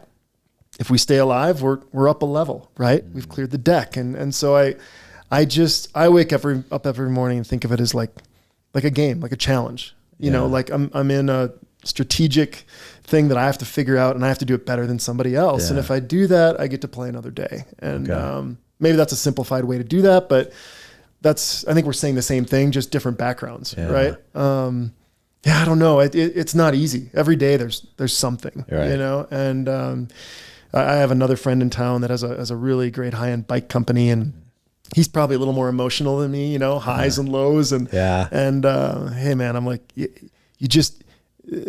can't think about the exit. You can't think about that day. You have to think about like, this is my everyday life and how do I balance it so I can stay here longer? That's, that was my advice to him. It's like, you've thought you were going to die 100 times and you haven't. We're still here. So next time it happens, just know that you're going to find a way, like temper it, figure it out and keep pushing forward. And that's how I think about it. And maybe someday I'll be wrong, but so far that's worked. Do you have can people walk in to your store and buy product? Yeah. So we have, or your office, I should say. We have a store at the outlets here in Park City. That's, they had some empty spaces. Same place where I was, right? Back down by. No. That's our office. Okay, so our office is over by Ritual Chocolate here in Park City. But delicious chocolate, by the way. Oh yeah. Pretty good. Shout out to those guys. Yeah. But, over by the outlet malls, kind of behind Walmart, we have a store over there. Mostly, most of our business is online. And then we're in about 250 stores now around the country. So, I love when I walk in and I see Uncharted stuff. I'm like, what? I love it too. Yeah. That's awesome. Like what stores are you in? So I'm trying to remember which ones I've been in, but I've been surprised a few times by walking in and been like, oh no, this is awesome. Yeah. Look at that. Yeah. Bass Pro, Cabela's, Shields, Sportsman's, a lot of those kind of outdoors and hunting stores, they're chains. And then, we've got a lot of like boat dealers and ATV dealers and snowmobile, guys like that, car dealerships we're getting into. So it's I think that's where I saw one. I think it was a motorcycle, snowmobile place. I think I walked into and I saw it there. Oh, nice. I think that's where it was. That's why I was like, oh, maybe ADS or Carl Malone or something. Yeah, that's it. That's it. I was expecting to see just like oil and helmets, and that sort of a thing. And I walked in and there it was. I think that's where I was surprised most recently. Yeah. It's definitely one of those proud moments. I mean, I can remember having this idea and then kind of putting a product together and then kind of putting it out there and then, having to write the biggest check I've ever written in my life for my entire life savings to buy inventory when it was just me, you know? And so, it's hard. It's not easy. Like we're in the battle, but it's fun, those moments to walk in and see your stuff on the shelf, or to have somebody, send you a picture of like, hey, this Zeus saved my butt. Jay Beyer, he's a, photographer here in town. The other day, he sent me a video with his Zeus starting their truck out in the middle of nowhere. And he's like, this saved my butt. And that happens all the time. And that makes me happy. And so the Zeus is a power pack. And what generation or iteration of that are you on? At least two, right? Well, we've still got the original one. We have a different one that's got some different properties. And then coming up, we're launching one that has an air compressor built in as well. Okay, maybe I saw something. So we're working on that. Okay. Yeah, and that's been a fun product because it just, like my dad, he's got a farm in Wisconsin and they forget to plug the semis in at night in the winter, and they can go out there and put that thing on a dead battery and start up a Peterbilt, you know, and that's pretty cool, right? For $150, like a little box can do that. Oh yeah. Oh, and we have those from a bunch, because I like to test things out too, and I just get them and we use them around here. So I have quite a few different ones scattered. They're in every car, they're in the garage, or to give to people, so I don't have to like give them my one if they need to go somewhere or like borrow it. And I just know that odds of me getting this back are maybe 50-50, so I just have them to give out so that doesn't degrade our level of preparedness, around here. So the 2 is 1, 1 is none thing from the military, from the SEAL teams. You always got to have some backups there. But even to that point, like it doesn't take much, right? People don't have to spend $10,000 on stuff. It's like a handful of the right gear can really, really make a difference. And so I preach that a lot. It's like, I'm not asking you to like change your life here. It's just think a little bit about what could happen and cover your bases, for you and for your family and for everyone else. And I think if we all do that, we can help each other and everything starts to work a little better. And some basic stuff is great because it opens up the rest of that bandwidth to deal with a problem that you haven't anticipated. So very much. If you're off the road in your car, or COVID hits, or whatever it might be, now we're not worried about food and water and maybe some shelter, some warm clothes, the basics, way to protect yourself. And now that lets you take all that bandwidth that would have been focused on, I need to feed my kids. Okay, we have 2 weeks of food here, whatever it is for wherever you live and what you're comfortable with. But now that bandwidth that was worried about where that food's coming from is now focused on the other problem, and all of it's going to the other new problem that you weren't as prepared for. But you've had these other bases covered, and those bases that you have to cover are the same bases that humans have had to cover since the beginning of time, essentially. You need to protect yourself, but protect your tribe, be a value add to that community. You got to put food on the table. So hunting and warfare, essentially. I had this same conversation the other day with somebody, and it's like, we were talking about going into hunts and what you do to prepare. And it's, I train physically. I'll get on a treadmill and watch every YouTube video I can of that area of the world hunting that animal. I want to know what the landscape looks like. I want to know how the weather changed. I want to know how those animals reacted when they saw humans. And the more things you can kind of get in your head ahead of going into somewhere, which from your experience, the more bandwidth you have to focus on the things that are going to be unexpected, because those things are going to happen. Exactly. I always say, like, you don't want the Super Bowl to be your first game of the year, you know, and I try to tell people, like, go use your 72, open it up, use the stuff in it, know where it is, know how it works. Because, man, if you're hanging upside down in your truck and you got a broken arm and smoke's filling, like, it's funny how your brain starts to make things a lot harder. And so the more experience you have and the more you've gone down the path, I think the more likely you are to figure it out. And today, some of that financial preparation as well, as we saw at the beginning of COVID, when people didn't know, my business just shut down, or I have to let these employees go, whatever it is, having a month, 2 weeks, 3 months, 6 months, a year, whatever it is for you and what your family situation and whatever else. But imagine the lessons also that it teaches those kids during a time where it might be a little bit uncertain and a little bit scary, to see their parents either talking about, hey, I'm so glad that we prepared for this. We're good for 3 months. We're good for 2 months, paying this mortgage, doing this, whatever else. And even if you weren't, I think being able to frame it as a lesson instead of like just framing it as we are in trouble. This is horrible. And the kids hear that, they sense it in the body language. If you weren't prepared and you said, hey, well, you know what? We're only good for like 1 month financially. But you know what we're going to do coming out of this? We're going to be prepared 6 months, a year, whatever it is. And then the kids can see that and be like, oh, okay, now I know how at least I have an example, whether I'm, can actually frame it exactly like this or not yet, but at least I have this example of learning a lesson and taking that lesson, applying it going forward as wisdom, making a change so that you're better prepared next time. And you're better preparing that next generation as well. Absolutely. Even though it's the same situation as the family that is like, oh, how are we going to pay this mortgage? How are we going to eat? And just are fretting about it. Well, you just can switch that so it's a lesson for the kids, and you frame it in a positive way. So anyway, hey, let's get these dogs out of here for a second and then come back in and finish and do it and keep going. I think they need to run for a second. Yeah, Baron's chugging the water over here. Let's do it. We'll be back. Navy Federal Credit Union wants to thank the men and women in the U.S. military for their important commitment to our country. For more than 90 years, Navy Federal Credit Union has made it their mission to help people in the military community. Navy Federal Credit Union is open to all branches of the military, veterans, and their families. Navy Federal's employees are veterans and military spouses, which makes them a part of the community they serve. They understand their members better than anyone. Members could enjoy earnings and savings of $349 per year, a regular savings rate 4 times higher than the industry average, an average credit card APR that's 5% lower than the industry average, award-winning 24/7 stateside member service, and 0.25% discounted rate on VA loans. Show your support for our troops with the hashtag #MilitaryMissionThanks. And my family thinks about veterans, those that are currently serving our nation each and every day, giving us these options and opportunities in the private sector. So everyone out there who has served and is serving, from the bottom of my heart, thank you. Learn more about how Navy Federal is creating and celebrating the commitment that connects them to their members at NavyFederal.com/celebrate. Navy Federal is insured by NCUA. Dollar value shown represents the results of the 2021 Navy Federal Member Giveback Study. Credit card value claim based on 2021 internal average APR assigned to members compared to advertised industry APR average, published on creditcards.com. NFCU reserves the right to change or discontinue promotions and rates at any time without notice. Navy Federal, check them out. Dogs had a good little break there. Yep, awesome. yep. It's a beautiful day. Oh my gosh. It's amazing. It feels like we haven't seen the sun forever.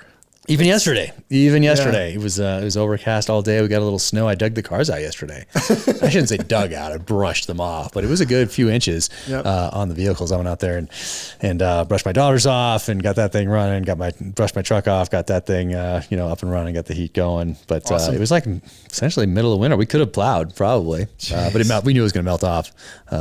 Though, because it's 900 inches at Alta and Snowbird this year. Amazing. Did you ski there this year? Did you go over?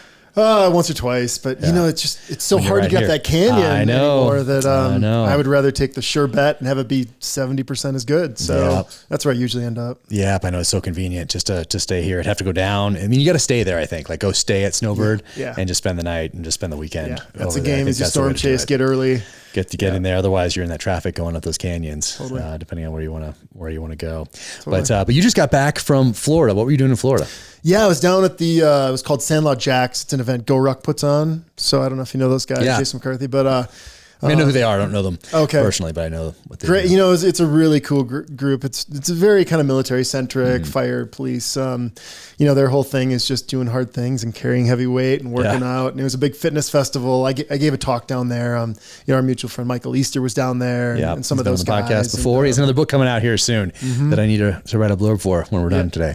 There was a bunch of different people that were down there. Hobie was down there. Nice. Hobie Darling. Shout out to Hobie. So I gave this talk on a bunch of different things. One of the topics was just kind of training to be ready for anything. Because kind of from a survival perspective, it's, my perspective is if you're always in a gym with the same temperature and, spraying eucalyptus on the steam room and, doing your pre-workout, like you're not set up for when something happens and you have to be working in bad environments. Right. So, those words got used against me, I think, all weekend. I got pulled into so many workouts with those guys. They said, hey, Hobie gotcha. You said you're going to be ready for anything. Let's go do this. Hobie workouts are tough, man. When I first got out here, I was brought into the Hobie workout group. I've done them. And Hobie texted me. He's like, hey, come on out. And I'm like, I think I need to kind of work out before I work out with you. I have a general idea of what you do. And we've been friends for a while. So I think I need to work up towards this. And he's like, no, just come on out. And he was right. So went down there, started working out with him. We had a group of like 4 or 5 of us that started getting up at, you get up at 5, get down there by, 5:20, 5:25. You're doing it at 5:30. I've been there, just never the same time as you. But, I haven't done it in a long. It was only when we first got out here. Gotcha. And for the first year, and that was only one book. It was not all these other things happening.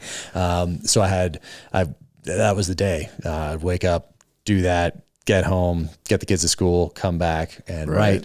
But, oh my goodness, I got in some pretty good shape, but those guys are just animals. Well, my only saving grace is one of my best friends here is Billy DeMong, and he's a multi-time Olympic medalist, Nordic combined. And he's cardio monster, super strong. And he's like, no, I'm not doing those workouts. It's too hard. But what was great about him is that you also did, it wasn't just in the gym. The gym workouts were friggin' crazy. It was like some the ski morph jump. of like, So we're running up there, we're going outside, we're doing all that sort of thing as well. We're running trails and then stopping and doing some crazy thing and then continuing on and with headlamps, the whole thing. So I love doing that, but then had to prioritize in order to build. Because you're essentially, like we talked about before, you're building essentially a business. And so what fell off was the working out, eating right, and sleeping. And people who have started businesses will probably understand. And that stuff went to the bottom of the priority list so that I could do all this other thing, write these scripts and write these books and do all the other thing, the engagement we talked about, do the blogs, just do all those things that need to get done. I mean, if I don't get the stage that we're in. If I don't get my sleep and my workouts in, my work suffers, but too much of anything kind of unbalances it as well. So you can't be so sore that you can't operate either. So. Yeah, they were great workouts. It was awesome. Those guys are awesome. So did Hobie lead some workouts down there as part of this thing, or was it just on the side? I think he was just down there as kind of a participant with a brand that he's working with. But it's kind of this event where there's 2 or 3 workouts going on all the time from these different organizations. And, most of those people down there are studs. And it's Hobie, he's a rare human. He doesn't break. He's strong. I don't think he realizes how hard some of these workouts are for guys like me. So he kept dropping into him and be like, come on, man. And, when you look up to somebody and you want to hang out with them, it's hard to say no. So Hobie's awesome. I just keep going. Hobie's awesome. But so that's what we were doing down there. I gave a talk and had some workouts, and I was up in New York yesterday, New York City, filming some product stuff with a brand we work with. Okay. And just got back last night. Oh, dang. Yeah. Man. On it. Jeez. And so all these things that you've done. So how many years are you in again to Uncharted? I think it's about 6 years. 6 years. Yeah. Okay. So it was pretty much, you were like a year head start in building a business out here. But what do you tell people whether you're giving this talk or somebody reaches out to you and asks for your advice on, hey, I want to start this business, I want to build this brand. What do you pass on? Like some of the lessons that you've learned over the past few years when someone tells you they want to start their own business? That's a good question. I think, that quote of like, if you knew how hard it was, you probably wouldn't have started it. It comes to mind. Yeah. I always tell people, you better love it, because it's going to be a big, big, big part of your life. So you better love what you're doing, and you better be passionate about it. It better be something that you want to do, whether you're doing it for work or not. Yeah. The other thing I always tell people is like, you're going to get to a point where you need to burn the ships. I really believe that that's an important piece, because entrepreneurship gets really hard. And if you're half in and you've got another job that's making money easier, and you're going to gravitate back to that at some point, unless, like for me, like everything I've got's in this, like there's no turning back. And I think that's been the difference between figuring things out and not a few times. Right. So, those are two important things, I think, is really loving what you're doing, and just at the right moment. I'm not saying from day one go all in, but when we started, it's like I did a little crowdfunding campaign and I was able to test it and get down the road. But I remember that day where I sat there and I'm like, this is a big 6-figure check I have to write now if I'm going to do this, or I don't. And I did it. And that was my kind of fork in the road. And, but I think that's powerful, and I think that's good. Yeah. So it gives you freedom. Things. I mean, it seems like it gives you freedom, meaning you're building something, doing something that you love. I mean, you're putting in hours, so I don't mean freedom in that respect that you can just do whatever you want. I mean, you're devoted to this thing, you're building this thing, you're learning, you're adapting, you're taking risk, but it's you. Yeah. Yeah. Well, at the end, not in a cubicle. At the end of your days, I think we all want to look back and feel like we lived a life well done and well lived, and this checks that box for me. I feel like I'm doing something that can make a difference and will make a difference, and I'm passionate about it. And, that gives me a lot of energy every day, waking up and getting after it. So it's just like you or anybody else, that's where, boy, I've read, the Elon Musk biography and the Phil Knight, from Nike biography, and Richard Branson, and they all go through ups and downs and lefts and rights, but there's a lot of themes in that. So I always tell people, read those books, understand what that journey is like, because if you're lucky, it'll be like that, and it's hard. So. Where did the raft idea come from? Man, so interesting question. We have this pack raft. We call it the Rapid Raft. It weighs 3.5 pounds, holds 400 pounds, and inflates in 30 seconds with no tools. So all of our gear is made out of a kind of a family of tarpaulin, coated. Everything's welded. A lot of it's roll top. And I was trying to figure out how to build more products kind of that has that brand identity. Okay. And a guy named Seth Carlstrom is a great friend of mine, a great product designer. I met him actually through Jason Hairston from Kuyu back in the day. He does stuff for those guys and a bunch of great brands, but he had been working on this raft project, and it was a military wreck for rapid water crossings for irrigation rivers in Afghanistan. Oh wow! Is where the original idea came from. Okay, and it kind of got shelved. I think the product that beat it out was actually like a bridge. So how those things go. It's like you got the Harley Davidson or the Jeep. It's like it can be totally different to solve the same problem. But he had just kind of been sitting on this product, and we got talking one day, and he brought it up, and I thought, that kind of fits our brand from an adventure and survival perspective. When Montana flooded last year, I got sent a bunch of clips of CNN. Somebody was floating out of their house in one of our rapid rafts. No way. And so it can work for a situation like that. But what I use it mostly for is I'll take Barron here, and we will go up to the Uintas and trail run up to some high alpine lakes. And, there might be a couple of people fishing around the edge, but I can go out in the middle of the lake and throw a dry fly, and it's really fun for that, for exploring, getting out in the water. So, Cole Kramer, a friend of ours, he was using it last year to, pack out animals down rivers. Some of those places, the rivers are always changing. You don't know how deep or where the river's going to be the next day. So, there's some cool applications of it. We keep trying I never want to do something somebody else has done. I always want to be like, okay, what's the real problem here? And is there a better way to do it? And I think that checks the box a little. Yeah, and didn't it win some award at the Outdoor Retailer or something? Yeah, we've been to Outdoor Retailer twice, and both times we've had Best in Show, which is pretty cool for a little brand. Oh, right? Nice. What was the other one? The other one was the dog collar. So in a prototype form, it won Best in Show, and we just released it yesterday actually, which when this comes out, it'll be a month or so ago. But Yeah, kind of cool. That's wild. That's why. Yeah. So how's the outdoor retailer? I wanted to go for so many years. I always went to SHOT in the military, and outdoor retailer used to be here in Salt Lake, but then moved to Colorado. Is that where it went? It's back in Salt Lake now. It was in Denver for a while. Oh, it's back in Salt Lake. Okay. I'd say this, like before I started Uncharted, I used to sneak into that show because I loved it. I loved the product. I wanted to be in that industry. I loved walking around. Anymore, it's gotten very small. What's interesting is the hunting shows I go to, SHOT Show, Western Hunt Expo, are bursting at the seams. Wow. But that outdoor retail show has definitely maybe a tenth as big as it used to be. Really? Okay. And there's some other ones that are happening now. There's a thing called Big Gear Show that was in Deer Valley here last year. Oh, wow.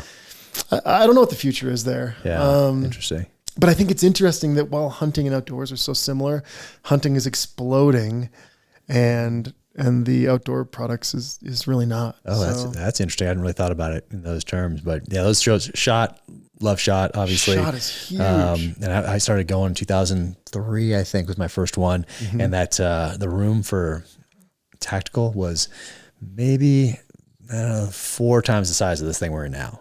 That was the tactical side. Yeah. Everything else was it was all hunting, fishing, and then the tactical side, very small. Even in 2003, and that's a couple years into the war, obviously. Yeah. But then by the next year, it had exploded, and now obviously most of it is, or seems like it is anyway, the tactical side of the house.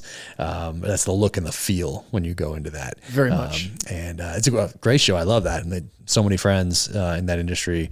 Well before I was an author or anything, but just personal relationships, testing out some gear here and there. You're just kind of kindred spirits because you're into that sort of a thing, and I always wanted to see what the private sector was doing that I could use or we could use on the battlefield that might give us an advantage over the enemy. So I was always there for that purpose, and then started going to DSC and SCI as I started getting ready to get out of the military, and doing more of the hunting with the family and that sort of thing, making that transition, I guess. But a lot of crossover between the military stuff and the hunting world, if you think of it in those terms. You're putting together a pattern of life overseas for a certain high value individual that you're tracking down, and it's the same thing as patterning an animal with game cameras or whatever else. I mean, you're essentially figuring out that pattern of life and setting up at a good time and place to end it. So there's a lot of similarities, and there have been from the beginning of time. Were you just in Hawaii? Did I see that? Yeah, we went out there. Didn't do any hunting this time. We went to Oahu. Our littlest, youngest, is 12, and he'd never been to Pearl Harbor. Cool. So we went to Pearl Harbor, cool. Went to the USS Missouri, where the Japanese surrendered on the deck, and then went to the USS Bowfin, which is right there too, which is a World War II submarine. So I got to walk through there. He went with a little buddy of his from his class, so in school. So they got to run around in Hawaii for a little bit. But we did a full day at Pearl Harbor, went out to the memorial, and then went up to Punch Bowl National Cemetery up there. And his great-grandfather's name, my grandfather's name, is on the MIA wall up there from World War II. So he got to see that for the first time. So we didn't make it out to Lanai to go hunting. I want to hunt Maui at some point because I've only hunted Lanai because of Pineapple Brothers, because I'm a partner in there. It just makes sense to go there, and it's so great, and it's relaxing and kind of a different hunting experience, hunting out of the Four Seasons. I hunted Maui last year. Yeah. Lanai was just a little out of my reach at the time, but it's on the bucket list, man. What a beautiful place. Wow. Yeah. I love how all the islands have a different personality. Yeah. Like they're different character, maybe the better way to say it, whether it's the temperate zones or just a different feel. And it's so cool that they're all obviously so close, but all yet so different. So I love the islands.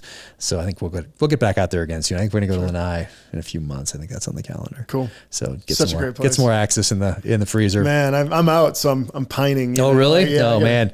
Yeah. I love going out there and coming back with the Axis. That Axis backstrap and tenderloin is hard to beat. Yeah, it is so good. Hard to beat. But there's the hunting culture in Hawaii is also, very ingrained out there, and it's really cool that's what I love about going to different places, especially with the kids nowadays, is they get to experience these different hunting cultures. We went to Africa a couple of years ago because I went out there as part of my research for some of it made it into True Believer, and then some of it made it into Savage Son, so that second and third novel. And I went out there to help train up an anti-poaching unit out there. and learn about tracking. But for the most part, learning the backgrounds of these guys who are now part of these anti-poaching units, incredible. It is. Because they were older. Most all of them were older, so they caught the tail end of the bush wars. Then they were brought in to do what we'd essentially think of as CSI here in the United States. But over there, they took that, the grown-up hunting, then they apply that to man tracking at the end of the bush wars. Yeah. And then they took that and applied that in an urban setting, like the psychological side of tracking. Yeah. Hey, there's a murder here. Who is it? Where would they have gone? Where would they have stashed this? Why would they have done it? So they got to apply that side to it. And then they kind of aged out of that, and now these guys are part of these anti-poaching units. So got to go over there and do that. So as a thank you for that, they invited me back with the family. Cool. So we came back that summer, right before COVID, so summer of 2019, and have a really cool picture of my son jumped out of the back of one of the trucks and one of the Land Cruisers and put his in the sand, put his handprint there right next to a lion. Yeah. And so it's like this tiny little handprint next to this huge lion paw. And it's a really cool picture. But I love that they got to see just how you use those animals in Africa, like how they use every single part. We think we're pretty good here, getting the meat, packing things out and all that stuff. But when you see exactly what they do in Africa and how they make use of every single part of that animal, it's really cool. And it's cool for the kids to see that and hopefully appreciate some of the things that we have over here. I was just in South Africa for 2 weeks and spent some time with the anti-poaching groups over there too. And like you're talking about crime scene type stuff. Yeah, they were telling me how like they had used DNA recognition from an animal's perspective, right? So they found things that had been made from the animal, took the DNA, tracked it back to the guys who were selling it, and knew that they had killed the animal because they had a DNA sample from 5 years earlier. Wow! So you don't think about stuff like that, That's right? Wild. But pretty interesting. We were actually in a spot near Kruger, and I was bow hunting and walking over lion tracks and tiptoeing. There was these 3 rhinos I kept kind of bumping into, and I learned that like last week 2 of them were shot by poachers actually. So they had gone, I can't remember, it was 1,000 or 1,500 days without any poaching success or whatever. Poacher getting an animal, and they killed 2 of these rhinos. So I'm working with them to do kind of a GoFundMe and raise some money because what I found is they need money more than anything. And COVID really cut their budgets. And then the lack of importing like elephant trophies into the US, like I know people don't like elephant hunting, but there's a ton of elephants over there. And that was a big way to make money for the anti-poaching groups. So it's so weird how the narratives got just kind of hijacked on that sort of a thing to the detriment of the people that live there in these places that have elephants coming through, trampling crops or whatever it might be. And then how much like I haven't done that, but watching a show that portrays it in a thoughtful way and shows just how much of that all of that animal getting used by these villages. And it's a problem. And it's eating crops, it's trampling crops, whatever it might be, because all you hear over here is that it's endangered, and just how bad it is. And it's just, you don't hear about trampling of crops and having to kill these animals. Where I was, they said there was 26,000 too many elephants. 26,000 too many. Wow. That's a lot of meat moving around. That is. Like we would pull into these areas where it literally looked like a tornado went through because the herd had come through and just knocked over all the trees. And of course, then that creates problems with runoff and it needs to be managed. I mean, that's just the reality of it. It is so wild how you have, let's say, people here, and for a soft target, I'll choose New York and LA, who sitting down over a latte, talking about the great success of not being able to import whatever it might be, or some sort of an anti-hunting crusade, and then they're the first people, if they have or see a roach in their apartment, that is calling a rat. How about that in New York? Kill them all, bring them in, fumigate the house, put the traps out, whatever it might be. Yet you've never been to this area and you're making decisions because of a narrative that you have not investigated. You've just retweeted, essentially, haven't really looked into it, haven't put the requisite time, energy, and effort into understanding that area of the world.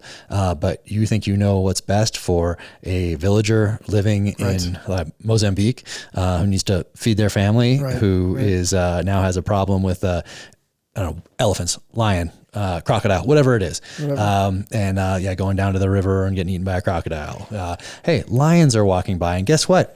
the wall's not like this, No. you know, or it could be. Oh, sorry. Sorry, Baron. But you're making this say, maybe in some places it is thatch still. Yep. And there's a lion that needs to go away because it's killed 6 of your cows or whatever it is. And that's your livelihood, those cows. Right. And so what are you going to do is you've got that villager in Africa who there's a lion, killed 6 of your cows. Your wife's going out there to get water in the morning. And there's someone in New York or LA having a latte that is voting on something that's going to detrimentally affect your life in that area of the world. It's kind of interesting. We live in such a headline driven culture. And the only way to really understand something is, I believe, to immerse yourself in it, right? This is part of the reason I go on these hunts. Like I want to go out with those Zulu trackers and understand how they live and how they think about it. And I mean, every animal we hunted on this last trip, we ate it, and then it became food for the camp and for the next group coming in. Every piece got used. Every piece gets used. It's all managed. They know exactly how many they need to, harvest every year. And it bothers me to your point, when you're at a coffee shop and overhear somebody that is just so disconnected and wrong, and I don't know. It's just, it's an unfortunate reality of the world we live in, but not everybody can travel to the Mozambique, go into the bush, spend a couple weeks, but you can read. Anybody can read. There are public libraries across the country, and you can go in and you can explore these areas and what's going on there and the why behind certain decisions, the history behind certain decisions, the history of the culture, the history, like it's out there. Yep. And you can go, or you can just retweet something and go back to your latte. And that seems to be what most people do, which is what is probably the most frightening part of when I think about the future. Is that right there? Is people not putting the requisite time, energy, and effort into studying something, and instead just seeing a tweet, watching a 15-second video, and then making a decision that's going to impact future generations based on 15 seconds or based on a headline that is obviously manipulative in nature. That was its intent, and guess what? You got manipulated. So. And it's easy to be manipulated. Sorry. I mean, it's just. That's why you have to be aware. It's such an echo chamber. Yeah. You have to seek out the right answers and talk to. I mean, that's why I like podcasts like yours and Rogan. And I like people that are in search of the truth and trying to figure it out. And at least it makes you realize there might be 2 sides to a conversation. And I think that's like some of the most important things happening right now is just giving people 2 sides of a coin, because boy, it feels like our media and what's happened lately with Tucker being fired or whatever and all this stuff. It's like, you really wonder what's going on there. There's a lot of control with the narrative that is not for our best interest, in my opinion. This is Jack Carr, and I want to talk to you about Schnee's boots. If you followed me for a while, you know what a big fan I am. This pair right here is the same pair that I've been wearing for over a decade now, and these are the ones that I wear when I want to come out heavier than I went in on a backcountry hunt. So love these things. They are absolutely awesome. And I have a bunch of different kinds of boots. They're pack boots, and you'll go check them out at schnees.com, SCHNEES.com. Schnee's mountain boots are handmade in their Italian factory located in the foothills of the Italian Alps. Each boot is made from the absolute highest quality materials available, from the fine leathers to heavy-duty hardware and Vibram outsoles. They only sell direct to you without the middleman markup. This means they can put higher quality materials and craftsmanship in every boot, so you get more boot for your money. They are also all backed by Schnee's industry-leading customer service and support. When you call them, you'll talk to someone right there in Montana that actually wears the boots. So be sure and give them a call. They have a lot of options out there. Find the right boot for you. Definitely check them out. If you head over to schnees.com, SCHNEES.com, you can score up to 30% off your new pair of mountain boots. You heard that right. You can save 30% off any pair of regularly priced Schnee's mountain boots. Use promo code JACK23, JACK23. That's schnees.com, SCHNEES.com. JACK23 is the promo code. Enjoy those boots. I'm going to say this now because this is coming out in a month. So this is going to force me to do what I've been meaning to do for the last few years, is to go and get sets of encyclopedias from the 20s, like 1925, 1935, 1945, 55, 65. Things are getting removed. 70. Exactly. Yeah. And have those. I've been meaning to do it for the longest time. I just need to do it. So now I'll do it. And I remember growing up, I loved those. I loved those. And I remember when we got a new set, but we turned the other one, gave the other ones to the local library, I think. But we got a new set, but we should have held on to that old set. I remember the color. I remember it was like this burgundy type of a color. And I'd go in there and I'd look at World War II, you know, it was probably from the 70s. In color. I bet it was the 1970s version, I would guess. No, I don't think 60s, but I think 70s. But I'd go back there and I'd look at World War II and World War I and Civil War and Revolutionary War, and I'd just go through all those. I loved it. Then we got the new ones, and the new ones in the 80s were blue. I remember they were blue, and those came. So I want to get all those, because now, things might start to Isn't that wild? shift or disappear. So you got to get the hard copies, I think. I remember those encyclopedia salesmen. They're like college kids or something, right? They'd come out to the farm, and I remember my mom having us all sit on the picnic table, and I'm going to spend all this money on you guys, and we're going to buy all these books. Yeah, they weren't inexpensive, I don't think. No, I think it was a big investment. I think it was serious. I appreciate now more my parents spending on that. That was a big investment for a normal family back then. Right. It was a big deal, I remember. That's why it was every 10 years, 20 years, you would get a new set. It wasn't like, oh, hey, there's an update today. You know, but hey, who did that update? Why did they do that update? What's changed here? So I want to do that so I can go back and I can look at how something was framed in 1955 or 45, whatever it might be, and then look at it today and kind of compare the two, or definitions in dictionaries also. So I have old dictionaries, and I like to look at the different definitions and how they've shifted over time. That sort of a thing. Like, look what this meant in 1985. Wait a sec. Look what it means today. Interesting. It seems like a good AI project to like send ChatGPT off on finding all the differences. So they'll probably just target you for assassination right away. We have a free thinker here. Yep. Insurrectionist. Exactly. Yeah, you're going on a list. Yeah, exactly. We're already on lists, but that part is scary. But I think we would be a much better country if we stopped tweeting and started reading, and just people would put more time into these things before they let themselves get manipulated, or just, hey, my tribe is doing this, so I'm 100% behind it, so the other side must be wrong, my side must be right, whatever. Because it just, who does that benefit? Well, it benefits politicians, and it probably benefits the social media company that is also getting you to take this action to pop up their ad back in the day. But now it's to manipulate behavior and thought. It's moved on from advertising, although it's obviously still a huge part of it, but it's now manipulates behavior and thought. So if somebody's listening at home, let me flip that back on you. Like, where are your sources of truth? Like, where would you direct people? Library, books, history. First stop. History, because now you have a foundation from which to make a decision going forward. So that's, I think, rather than just look at, a current event, an article, a new article. It's back in the pages of history, and historical fiction is a great way to get introduced to history because it's so readable, less dry. So the Killer Angels, Gettysburg. You want to learn about Gettysburg? Killer Angels. The book, one of my 5 top recommended books is Once an Eagle by Anton Meyer. And it follows 2 guys from before World War I up until Vietnam. 2 guys in the military. One gets a battlefield commission. He's enlisted, gets a battlefield commission in World War I. The other guy is already an officer, and he's always like one step ahead of that guy, the battlefield leader that got that battlefield commission. He's like the political animal. And the other guy, his name is Sam Damon, is that battlefield leader. I used to give it to my guys that were just starting out their time in the military, and write a letter and put it in the front, and then tell them why I was giving them this book. And then another one at the end that was sealed that they could only read after they finished it. Because it's a thick book. Like, you can use it as a doorstop or a weapon. All my top 5 actually are very thick. So Once an Eagle by Anton Meyer, Winds of War, War and Remembrance, both by Herman Wouk, and then Atlas Shrugged and The Fountainhead by Ayn Rand. Like, those are my top 5, and all of them can be used as weapons. Physical weapons, I mean, because they're so thick.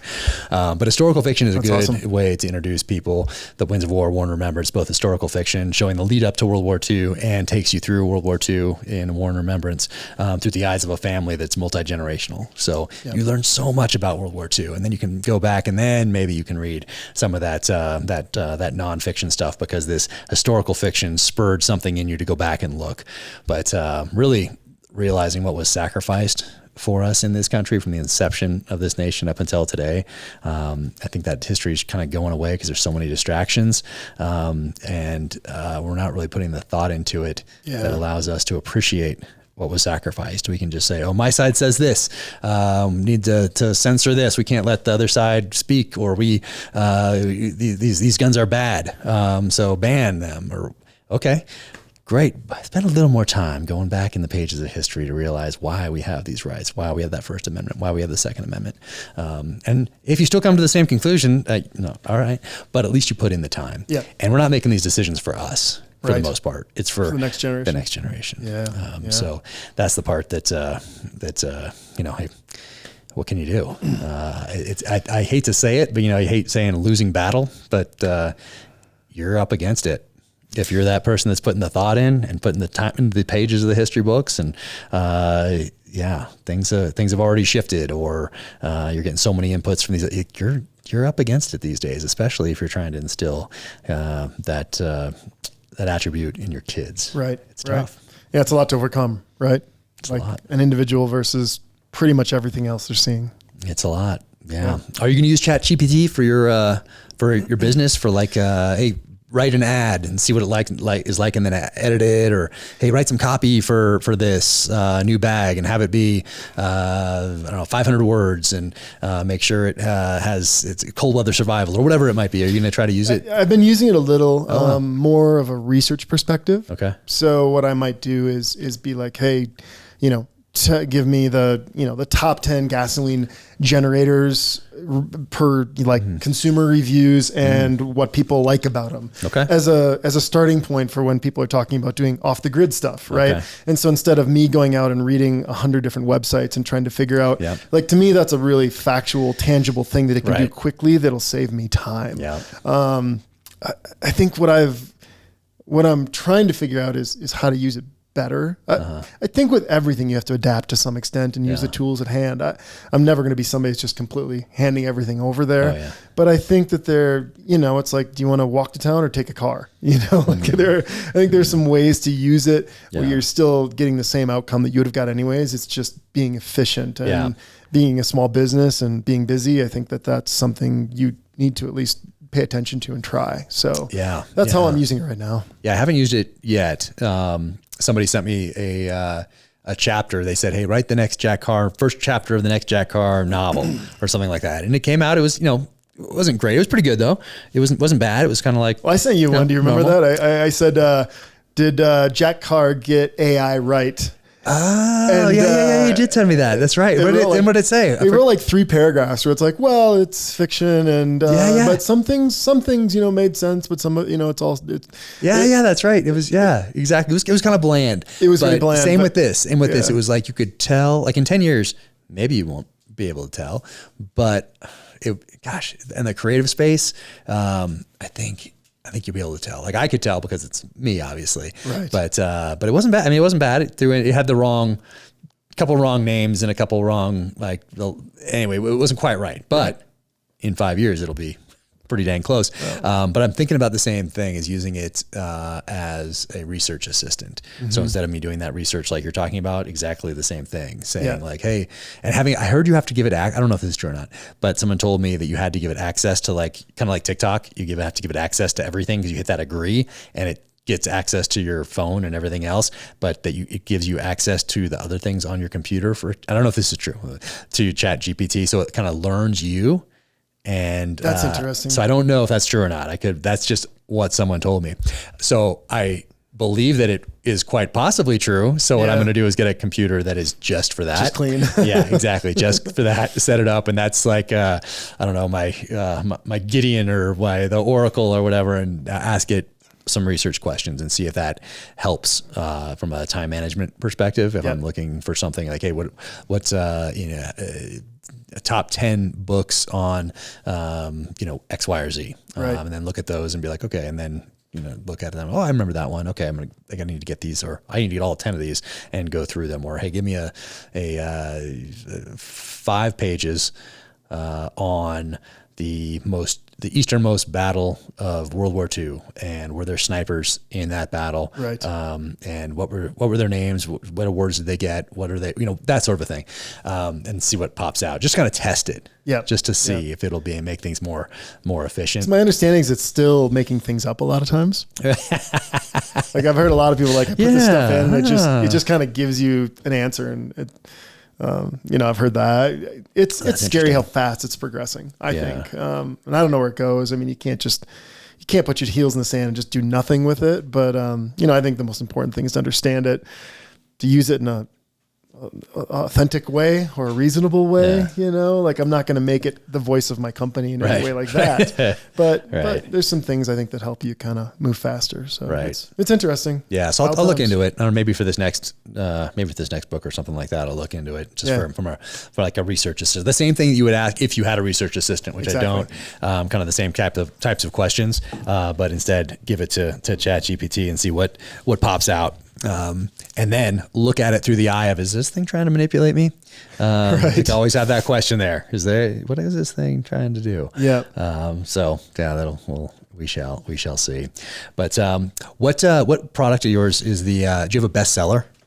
I've got a couple of the top. So the Zeus does really well. The battery jump starter we talked about. We've got a first aid kit called the First Aid Plus, which is a completely waterproof. It's first aid. So like I said, we like to try to do things different. It's a very robust first aid kit that also has a multi-tool and matches and a flashlight and duct tape and wire and, gear repair stuff. And it's got a Molly backer and a Velcro rip away. That's been a really great seller at retail, because I think you go in and look at first aid kits and that thing just is way better than what's out there. Yeah. So those two do well. Our survival kits do well, but they also do much better when there's a hurricane or Kim Jong-un threatens something or Putin says something. COVID hits. COVID hits. Yeah. So those are a little more spiky, but it's interesting. We've got a handful of products now that kind of continue to do really well every day. And, that's the challenge, is keep coming up with interesting solutions to things that resonate with customers and make a difference. So that's what I think about a lot. Got it. Well, I want to go through a few of these things in the gear review so people can get an idea of what we've been. Thank you. Of course, if you get an idea of what we've been talking about. But also, you're shooting these PSE these days. What are you shooting bow wise? Yeah, we were talking about that. I've shot them all. I had a Matthews. I love that. Did well with that. I've had a couple Hoyts. I love those. And then before South Africa, I went with Field Ethos, and they work with PSE. And said, hey, you want to take one and try it? And that has quickly become my favorite bow ever, the Mach 34. So I've got like an 83 pound draw on it, but it's got a 90% let off, and it's got these EC2 cams, which are pretty mellow. I guess there's 3 different cams you can have, and I've got the least aggressive one. Okay. But, I got that thing, and a week later I shot 4 animals with 4 arrows, and it's nice, man. It's a great bow. It's super lightweight. And the reality is, man, everybody's making great stuff, but I like the PSEs made in America. Like that's important to me if you have that option. And, I like working with my friends. I know some of the guys over there, and, I know how valuable it is for me when somebody like you sheds light on my brand. It means a lot. So if I can return the favor in any way, I'm always there to do it. So, shooting the PSE Mach 34, and got that Garmin sight on there, which I love, because I hunt alone a lot. For people who don't know, this is a range finding site. So is that legal in every state, or some that are not legal? It's not legal in every state. It's legal here. That might change the next couple of years, is what I'm hearing. But it's, typically you got to pull up the rangefinder and range, then dial your scope, and then draw back. And that guy, what I've learned to do is, if there's an elk or an animal moving in, I get to full draw, and then I can range at full draw, so there's less motion. The animal doesn't see me. Interesting. And when you're alone, I don't know if I would have shot the 3 bull elk I've shot in the last 3 years if I was doing something different, because I was able to stay completely still and just hold it and get the job done. So that's my setup. I love it. I'm obsessed. I would say it's dude yoga. You go out there and you can't think about anything else. And, I know you got to come back up when the snow melts, because everything is under. I saw the antlers from my moose out there. They've broken through the snow now. And that's a full-size moose, by the way. Full-size moose. I want to get some game cams up, because on this hill over here, I have 3 elk on the hill over here, and they survived the summer, so in the fall. and I thought they'd get destroyed by the elk moving through. I thought, someone would come up and foam elk challenge. Yeah, exactly. 3Ds. And so I thought the elk would come through and like challenge or whatever and then destroy it. But they made it through the fall. Now they're under snow, but I want to get some game cams on them just to see what comes through and see if any elk or moose or whatever are interested at least in these things. Cause I think, I've heard of them coming through and destroying some. I've seen that with whitetails a lot. Yeah. They come up and beat one up, or turkeys so I want to get some of those out there and get some more cameras. It's fun living out here, isn't it? It's just wild. And I have multiple bows now, so that like if we walk into, I just want to walk out of any spot, like there's one to go to. So there's I got a couple Hoyts now, the PSE, a Matthews. But really, what I tell people is, kind of like supporting that local independent bookstore, support that local independent archery shop. For sure. Go in there and talk to the people there and try out a few different things and see what feels best to you, because what works for me might not be the best for you. And you support them and that knowledge base, and then get a great bow set up out of it, and then go and use it. But yeah, around here we can do a little walk and got my own total archery challenge out here now, which is that's awesome, man. If I'm jealous of anything, it's that. It's your archery range out here. It's fun. But the kids do it too. So we have a whole family. We have the whole family got Hoyts. So our little guy has one, daughter has one, my wife has one, I have a couple, and so we can just go out and shoot as a family. Awesome. Well, as soon as the snow melts anyway. Right. Sean DeGray from Total Archery Challenge came up and, put a bunch of like different angles, different distances, set them up where they make sense. And so it was really cool of him to do that. That's kind of like getting Tiger Woods to design your golf course. Right? Seriously. Getting Sean up here to do that. It really is. He's a good guy. It really is. Yeah. And it was awesome. So as soon as everything melts away, let's get back up here and we can do get a little hike, get a little exercise, take the dogs out and sling some arrows in preparation for the fall. I love it. What do you have on the books for the fall? Well, Utah archery hunt for sure. There's been some talk of maybe Argentina, New Zealand, with some stag type stuff. I know the roar is going on right now, so probably wouldn't be around that. But I just got back from South Africa. I hunted Texas and Hawaii in the last 6 or 7 months, and a lot of times these things just kind of pop up, right? It's like, hey man, there's an opportunity, and I'm fortunate to be getting to be friends with a lot of guys in the hunting industry, and things happen. So I just make sure I'm always shooting and always ready to go. Ready to rock. I work with Christian Arms, so rifle and bow and. Oh yeah, I got a couple of those in there safe too.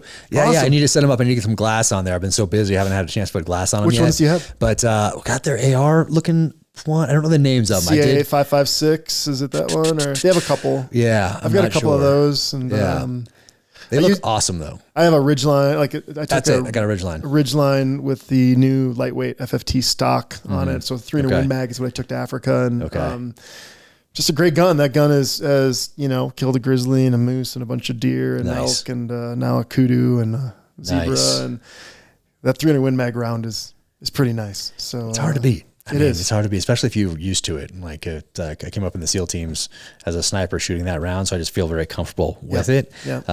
But a bunch of other calibers too. But that's the one I just kind of know. I just feel like a kinship with that. You can find it anywhere too. Yeah, like 6.5 PRC might be tough to find. Right. You're passing through some town in the middle of nowhere and you need something. But I didn't get those Christian Arms out and get some glass on them and then sight them in and get them ready to rock.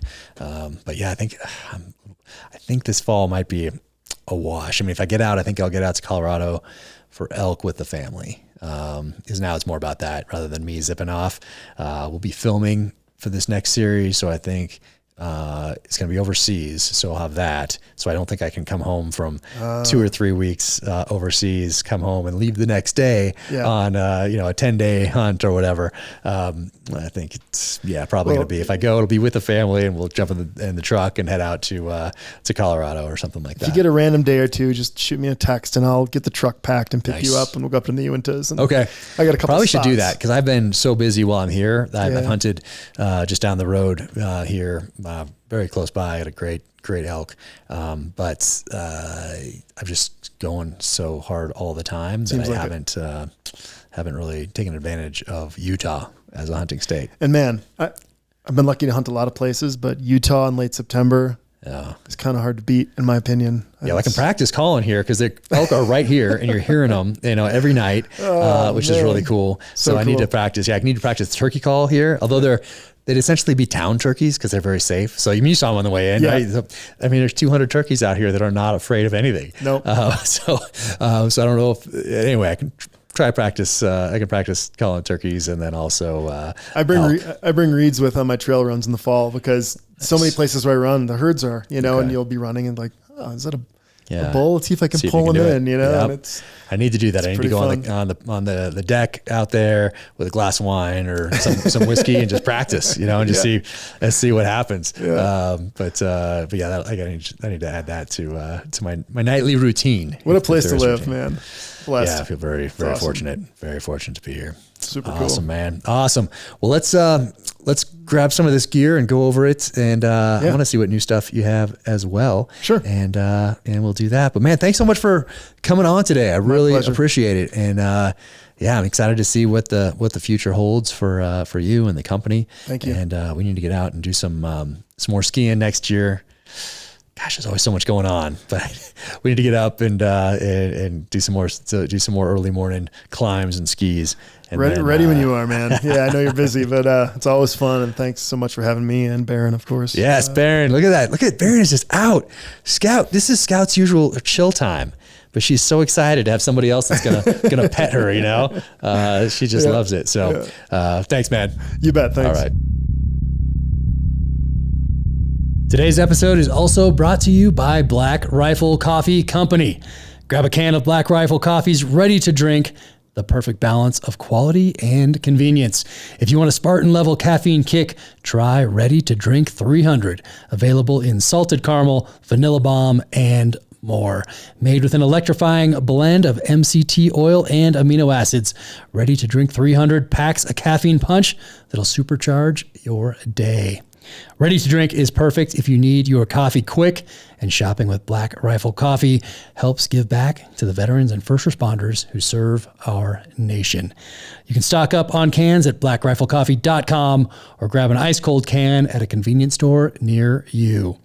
You can stock up at blackriflecoffee.com/dangerclose and use code DangerClose20 at checkout for 20% off your purchase and your first coffee club order. blackriflecoffee.com/dangerclose for 20% off. All right, here we are, the gear highlight segment of the Danger Close podcast, here with Christian Schauf of Uncharted Supply Company. Yeah. And Christian, what do we have here? This is just a bag. This is just the bag right here. What's going on with this bag? Yeah, we just launched that. We call that the Vault. So, the thing is like we got survival kits and they're pretty full, but as you mentioned earlier, you might have puffy coats, socks, things like that. Yep. Like how do you keep that stuff compressed and together and dry? So I wanted to build like a really durable duffel bag. So it's a 65-liter duffel bag. It's got a cool little air valve on it. So, you fill it up with puffy coats. Yeah. You can, push that thing down, let the air out. Okay. Takes up like a lot less space, right? Oh, nice. The other cool feature is maybe got some delicate stuff in there. You can fill it up with air and use it as kind of cushion if you're stacking on it. It'll hold water. One of my favorite features is it's got backpack straps. Yep. But there's all these attachment points, right? So like when we go on those hut trips, I'll pack all my gear in this, strap it to my snowmobile tunnel, and you can just use these same straps to stare up and down. So it's just a really diverse, nice gear carrier, and it's about $150, $160. Yeah. So price is right. That one has been through South Africa and New York and Jacksonville, Florida in the last 3 or 4 weeks. So they hold up. They're doing well. Most dangerous place there is New York. No doubt. It's not wrong. No doubt about it. Okay. So we got that bag right here. Yeah. And then, actually, before we get to this one, what is this? Talk to me about what's going on with this, because you just launched it today. So by the time this comes out, it'll been out for a month or two. So what is going on with this? So the whole idea, we talked about this earlier. Baron, when he cut his leg, I actually had this with, which is, I call this the triage kit. So it's first aid, gear repair, 130 grams.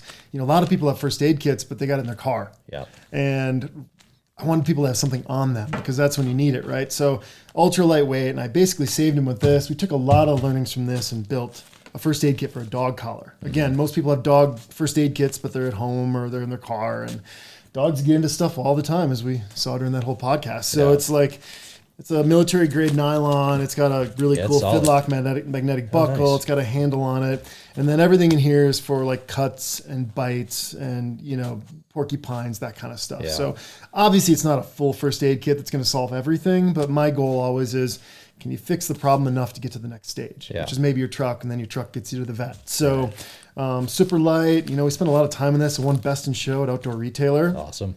It's kind of a unique product, right? Like nobody's ever done anything like this. But again, like I said earlier, my goal is to kind of think about like a better application of things, and I think it's going to do pretty well. So you put this on Scout earlier, and it's pretty cool because it's not huge. It's not like you're wearing. It doesn't look like a St. Bernard with a whiskey flask exactly. Which might be useful. I need to look into. Maybe look into that too. Some sort of a bourbon, whiskey, whatever in a little flask. I probably need to look into that. But this right here, it's not huge. It fit perfect on her. Dogs don't mind it.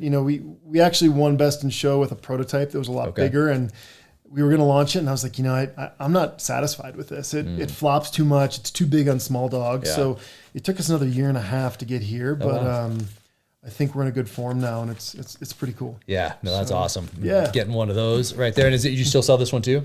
Yeah, we sell this one. This is one of our better sellers. I love this thing. All my friends that are really professional, whether it's skiers or Olympians or guys like that, they get it, right? Like having a little bit of coverage, being able to move fast and stay lightweight.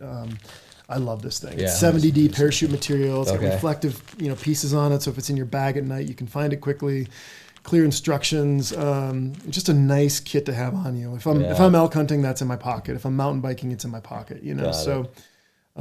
Really great little lightweight kit. Yeah, that's awesome. Yeah, I have things scattered all over the place, and all the bags and all the cars, right. Platform stuff in the cars, and then smaller stuff obviously in the backpacks. Did you see that video of the Hawaiian Airlines flight on the way to Hawaii about a month ago? No. Lost altitude or whatever else, and just really messing people up. And the video from it, as I heard about it, and then I saw the video just a couple of days ago, and people were pretty messed up in there. Oh man! So I always carry a little first aid kit when I'm traveling on the plane. I always have my tourniquet with me. But sometimes it doesn't take much, right? Yeah. It's just having kind of the right stuff at the right time. Nice to have. And then on the other side of things, we have like 4 first aid kits. We call this a first aid plus. So what this is again, it's a big first aid kit. It's not huge. I mean, it's definitely not huge. That's true. But it's our biggest one. You just got to pull hard. When they're new, they're a little tough. Man arm. Yeah, there you go. All right. Waterproof zipper. Waterproof. Yeah. But the idea with this is a full kind of a nice first aid kit with some gear in the back. So you've got all the stuff on the front here of everything from CPR kits, saline solution, shears, metal tweezers, gauze, all of that. All labeled, so you're not just all labeled, color coordinated. And then if you turn to the back, chem lights, duct tape, multi-tool, flashlight. Oh, that's a good one. That's a great kit. A lot of times, you need a multi-tool and some duct tape to fix something before an injury happens. So the idea there is just kind of a full service solution. But that's a great kit. Yeah. Nice little kit to keep in a car. And the back, it's got some molly on it, so you can strap it to something, and that's got a Velcro tearaway, so you can grab and go quickly. Yeah, snake bites right there, pressure bandage, bam. Yep. I like how that's all labored. That's solid. That's a pretty cool kit. Yeah, that's awesome. That's awesome. And we talked about this. Where's the Athena right here? Yeah, that's the Athena and then the Zeus here. So 2 different size battery jumpers. That one's got USB-C, and then it's got some shock, water, and dust protection to it. It's a little smaller, 16,000 milliamps, and this is 20. Oh wow! But for the size of these things, people are used to kind of those big boxes, that you got to weight. But like a friend of mine, she jumped her van 26 times before she had to recharge this, so they just keep going. There's 4 batteries in this guy. So when you plug it in, there's 8 shock protections. You can't do it wrong. You can't shock yourself. You can't, spark it. But it turns all 4 batteries on at the same time, quadrupling the power. So they're just super powerful jump starters. And the idea is this just gets your engine turning, and then once your engine's turning, it can recharge your battery. Right. So and this one charges here, like what a phone and all that stuff. You got a flashlight, USB micro, USB-C. So you can power your MacBook Pro with that too. So if you're at an airport and the plugins are all full, you can plug into that guy and go. So we live in a digital world. We live in a world where we need electricity, and it's a good way to kind of make sure you've always got it. Nice. So that's those guys. That is a I guess all that's left here is the survival kits. We've got 3 different sizes. This is a 72 Pros. This is a 2-person. We also have a 1-person I don't have here, and then we have this collaboration with Yeti, which we call the Basecamp, which is a 4-person. So, the goal with these guys is to have as wide a coverage as possible, right? You never know what's going to happen. So how do you think about not knowing what's going to happen. And as you know, human bodies, they need temperature regulation. You might need some first aid, some communication. So we spent a lot of time working through this. I'm going to set this guy in the ground and open this guy up. But so this is the 72 2 people. 72 Pro, it's 2 people. So it's waterproof. It'll float you. We've got these cool little Hypalon straps inside that'll hold like a Goal Zero solar panel, and you can put the battery in here, so you can be charging while you're walking. What I like about our kits, though, is really just the organization. So if you've never been outside before and something happens, you've got really clear step-by-step instructions. So, and then you can see that the first aid is red right there. If I open this guy up, the first aid in here is red as well. So I always tell people, like, if you're freaking out and you need first aid, you can eliminate everything else. Oh, right? Man, hold this up. Let me see. So hold this up for the camera. Let me see. Your brain goes if you can see this right now. Aid. But first aid, red. Air and vision right here. You got power over here. Lighters, matches, food, water, warmth, tools, all labeled. That's nice. I mean, the idea is to get people making good decisions, calm down, and start working in the right place instead of making a bad situation worse. So that's what we think about, and everything in here is really high quality. I mean, when COVID hit, I sent an email to all of our customers saying, hey, just a reminder, you've got N99 masks already. Everybody's trying to find masks. We were thinking about that 6 years ago. So I'm really proud of this stuff. It does really well. We've sold tens of thousands of these around the world, and my goal is to make the world a safer place. And I think this is a good part of that solution. Yeah, no, this is fantastic. What kind of bag does the one-person one come in? Very similar, same material, just a little smaller. Is it Is it the light gray one? Yeah, the light gray. So this is 16 pounds. The one person is 11 pounds.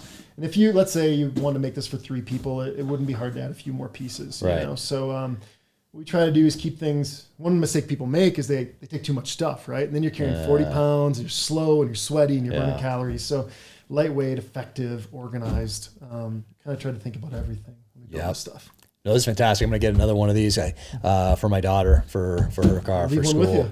And you're too kind. We'll get one because she's going to go off to school here in August. She's pretty well prepared. You'll see that. I'm sure she is. Yeah, but it's cool just to have this. Like, hey, where's this? Where's that? Oh, most everything I need is right here. Put it in there, and off you go. We get so you're dragged in so many different directions constantly, and it's just nice to know that this is a great solution. And I know that I'm stressed for time. The kids are yelling, the dog is barking, we're late, whatever it is. Yeah, I have this. Yeah, I'm good. It's a break glass in case of emergency type of deal, right? Yeah. Love it. Cool. Awesome, man. Awesome. Thanks for sharing this. And it is it UnchartedSupplyCo.com? UnchartedSupplyCo.com. And then you can link to all the social channels from there as well. Yep. Also sign up for newsletter, all that sort of a thing. That's the best way to go. Those are all the outlets or the platforms. We're pretty findable. We spend a lot of money on online advertising. So type in the 72 Uncharted Supply, my name. You're going to find your way to us. You're going to find it. So awesome. That's the name of the game. Awesome, brother. Thanks so much. Thank you, man. Appreciate it. Thank you for tuning in to the Danger Close podcast, an Ironclad original presented by Navy Federal Credit Union. My latest novel, Only the Dead, is on shelves right now. To find out more about Christian, be sure to follow him on Instagram at ChristianSchauf. Also go to UnchartedSupplyCo.com. Follow them on Instagram as well at Uncharted Supply Co. You can follow me at Jack Carr USA on the social channels, officialjackcarr.com. That is the website. Click in the upper right-hand corner on shop for the merch. And if you enjoyed this conversation, be sure to leave a 5-star rating and review wherever you get your podcasts. Until the next time, take care out there, stay safe, be strong, keep fighting.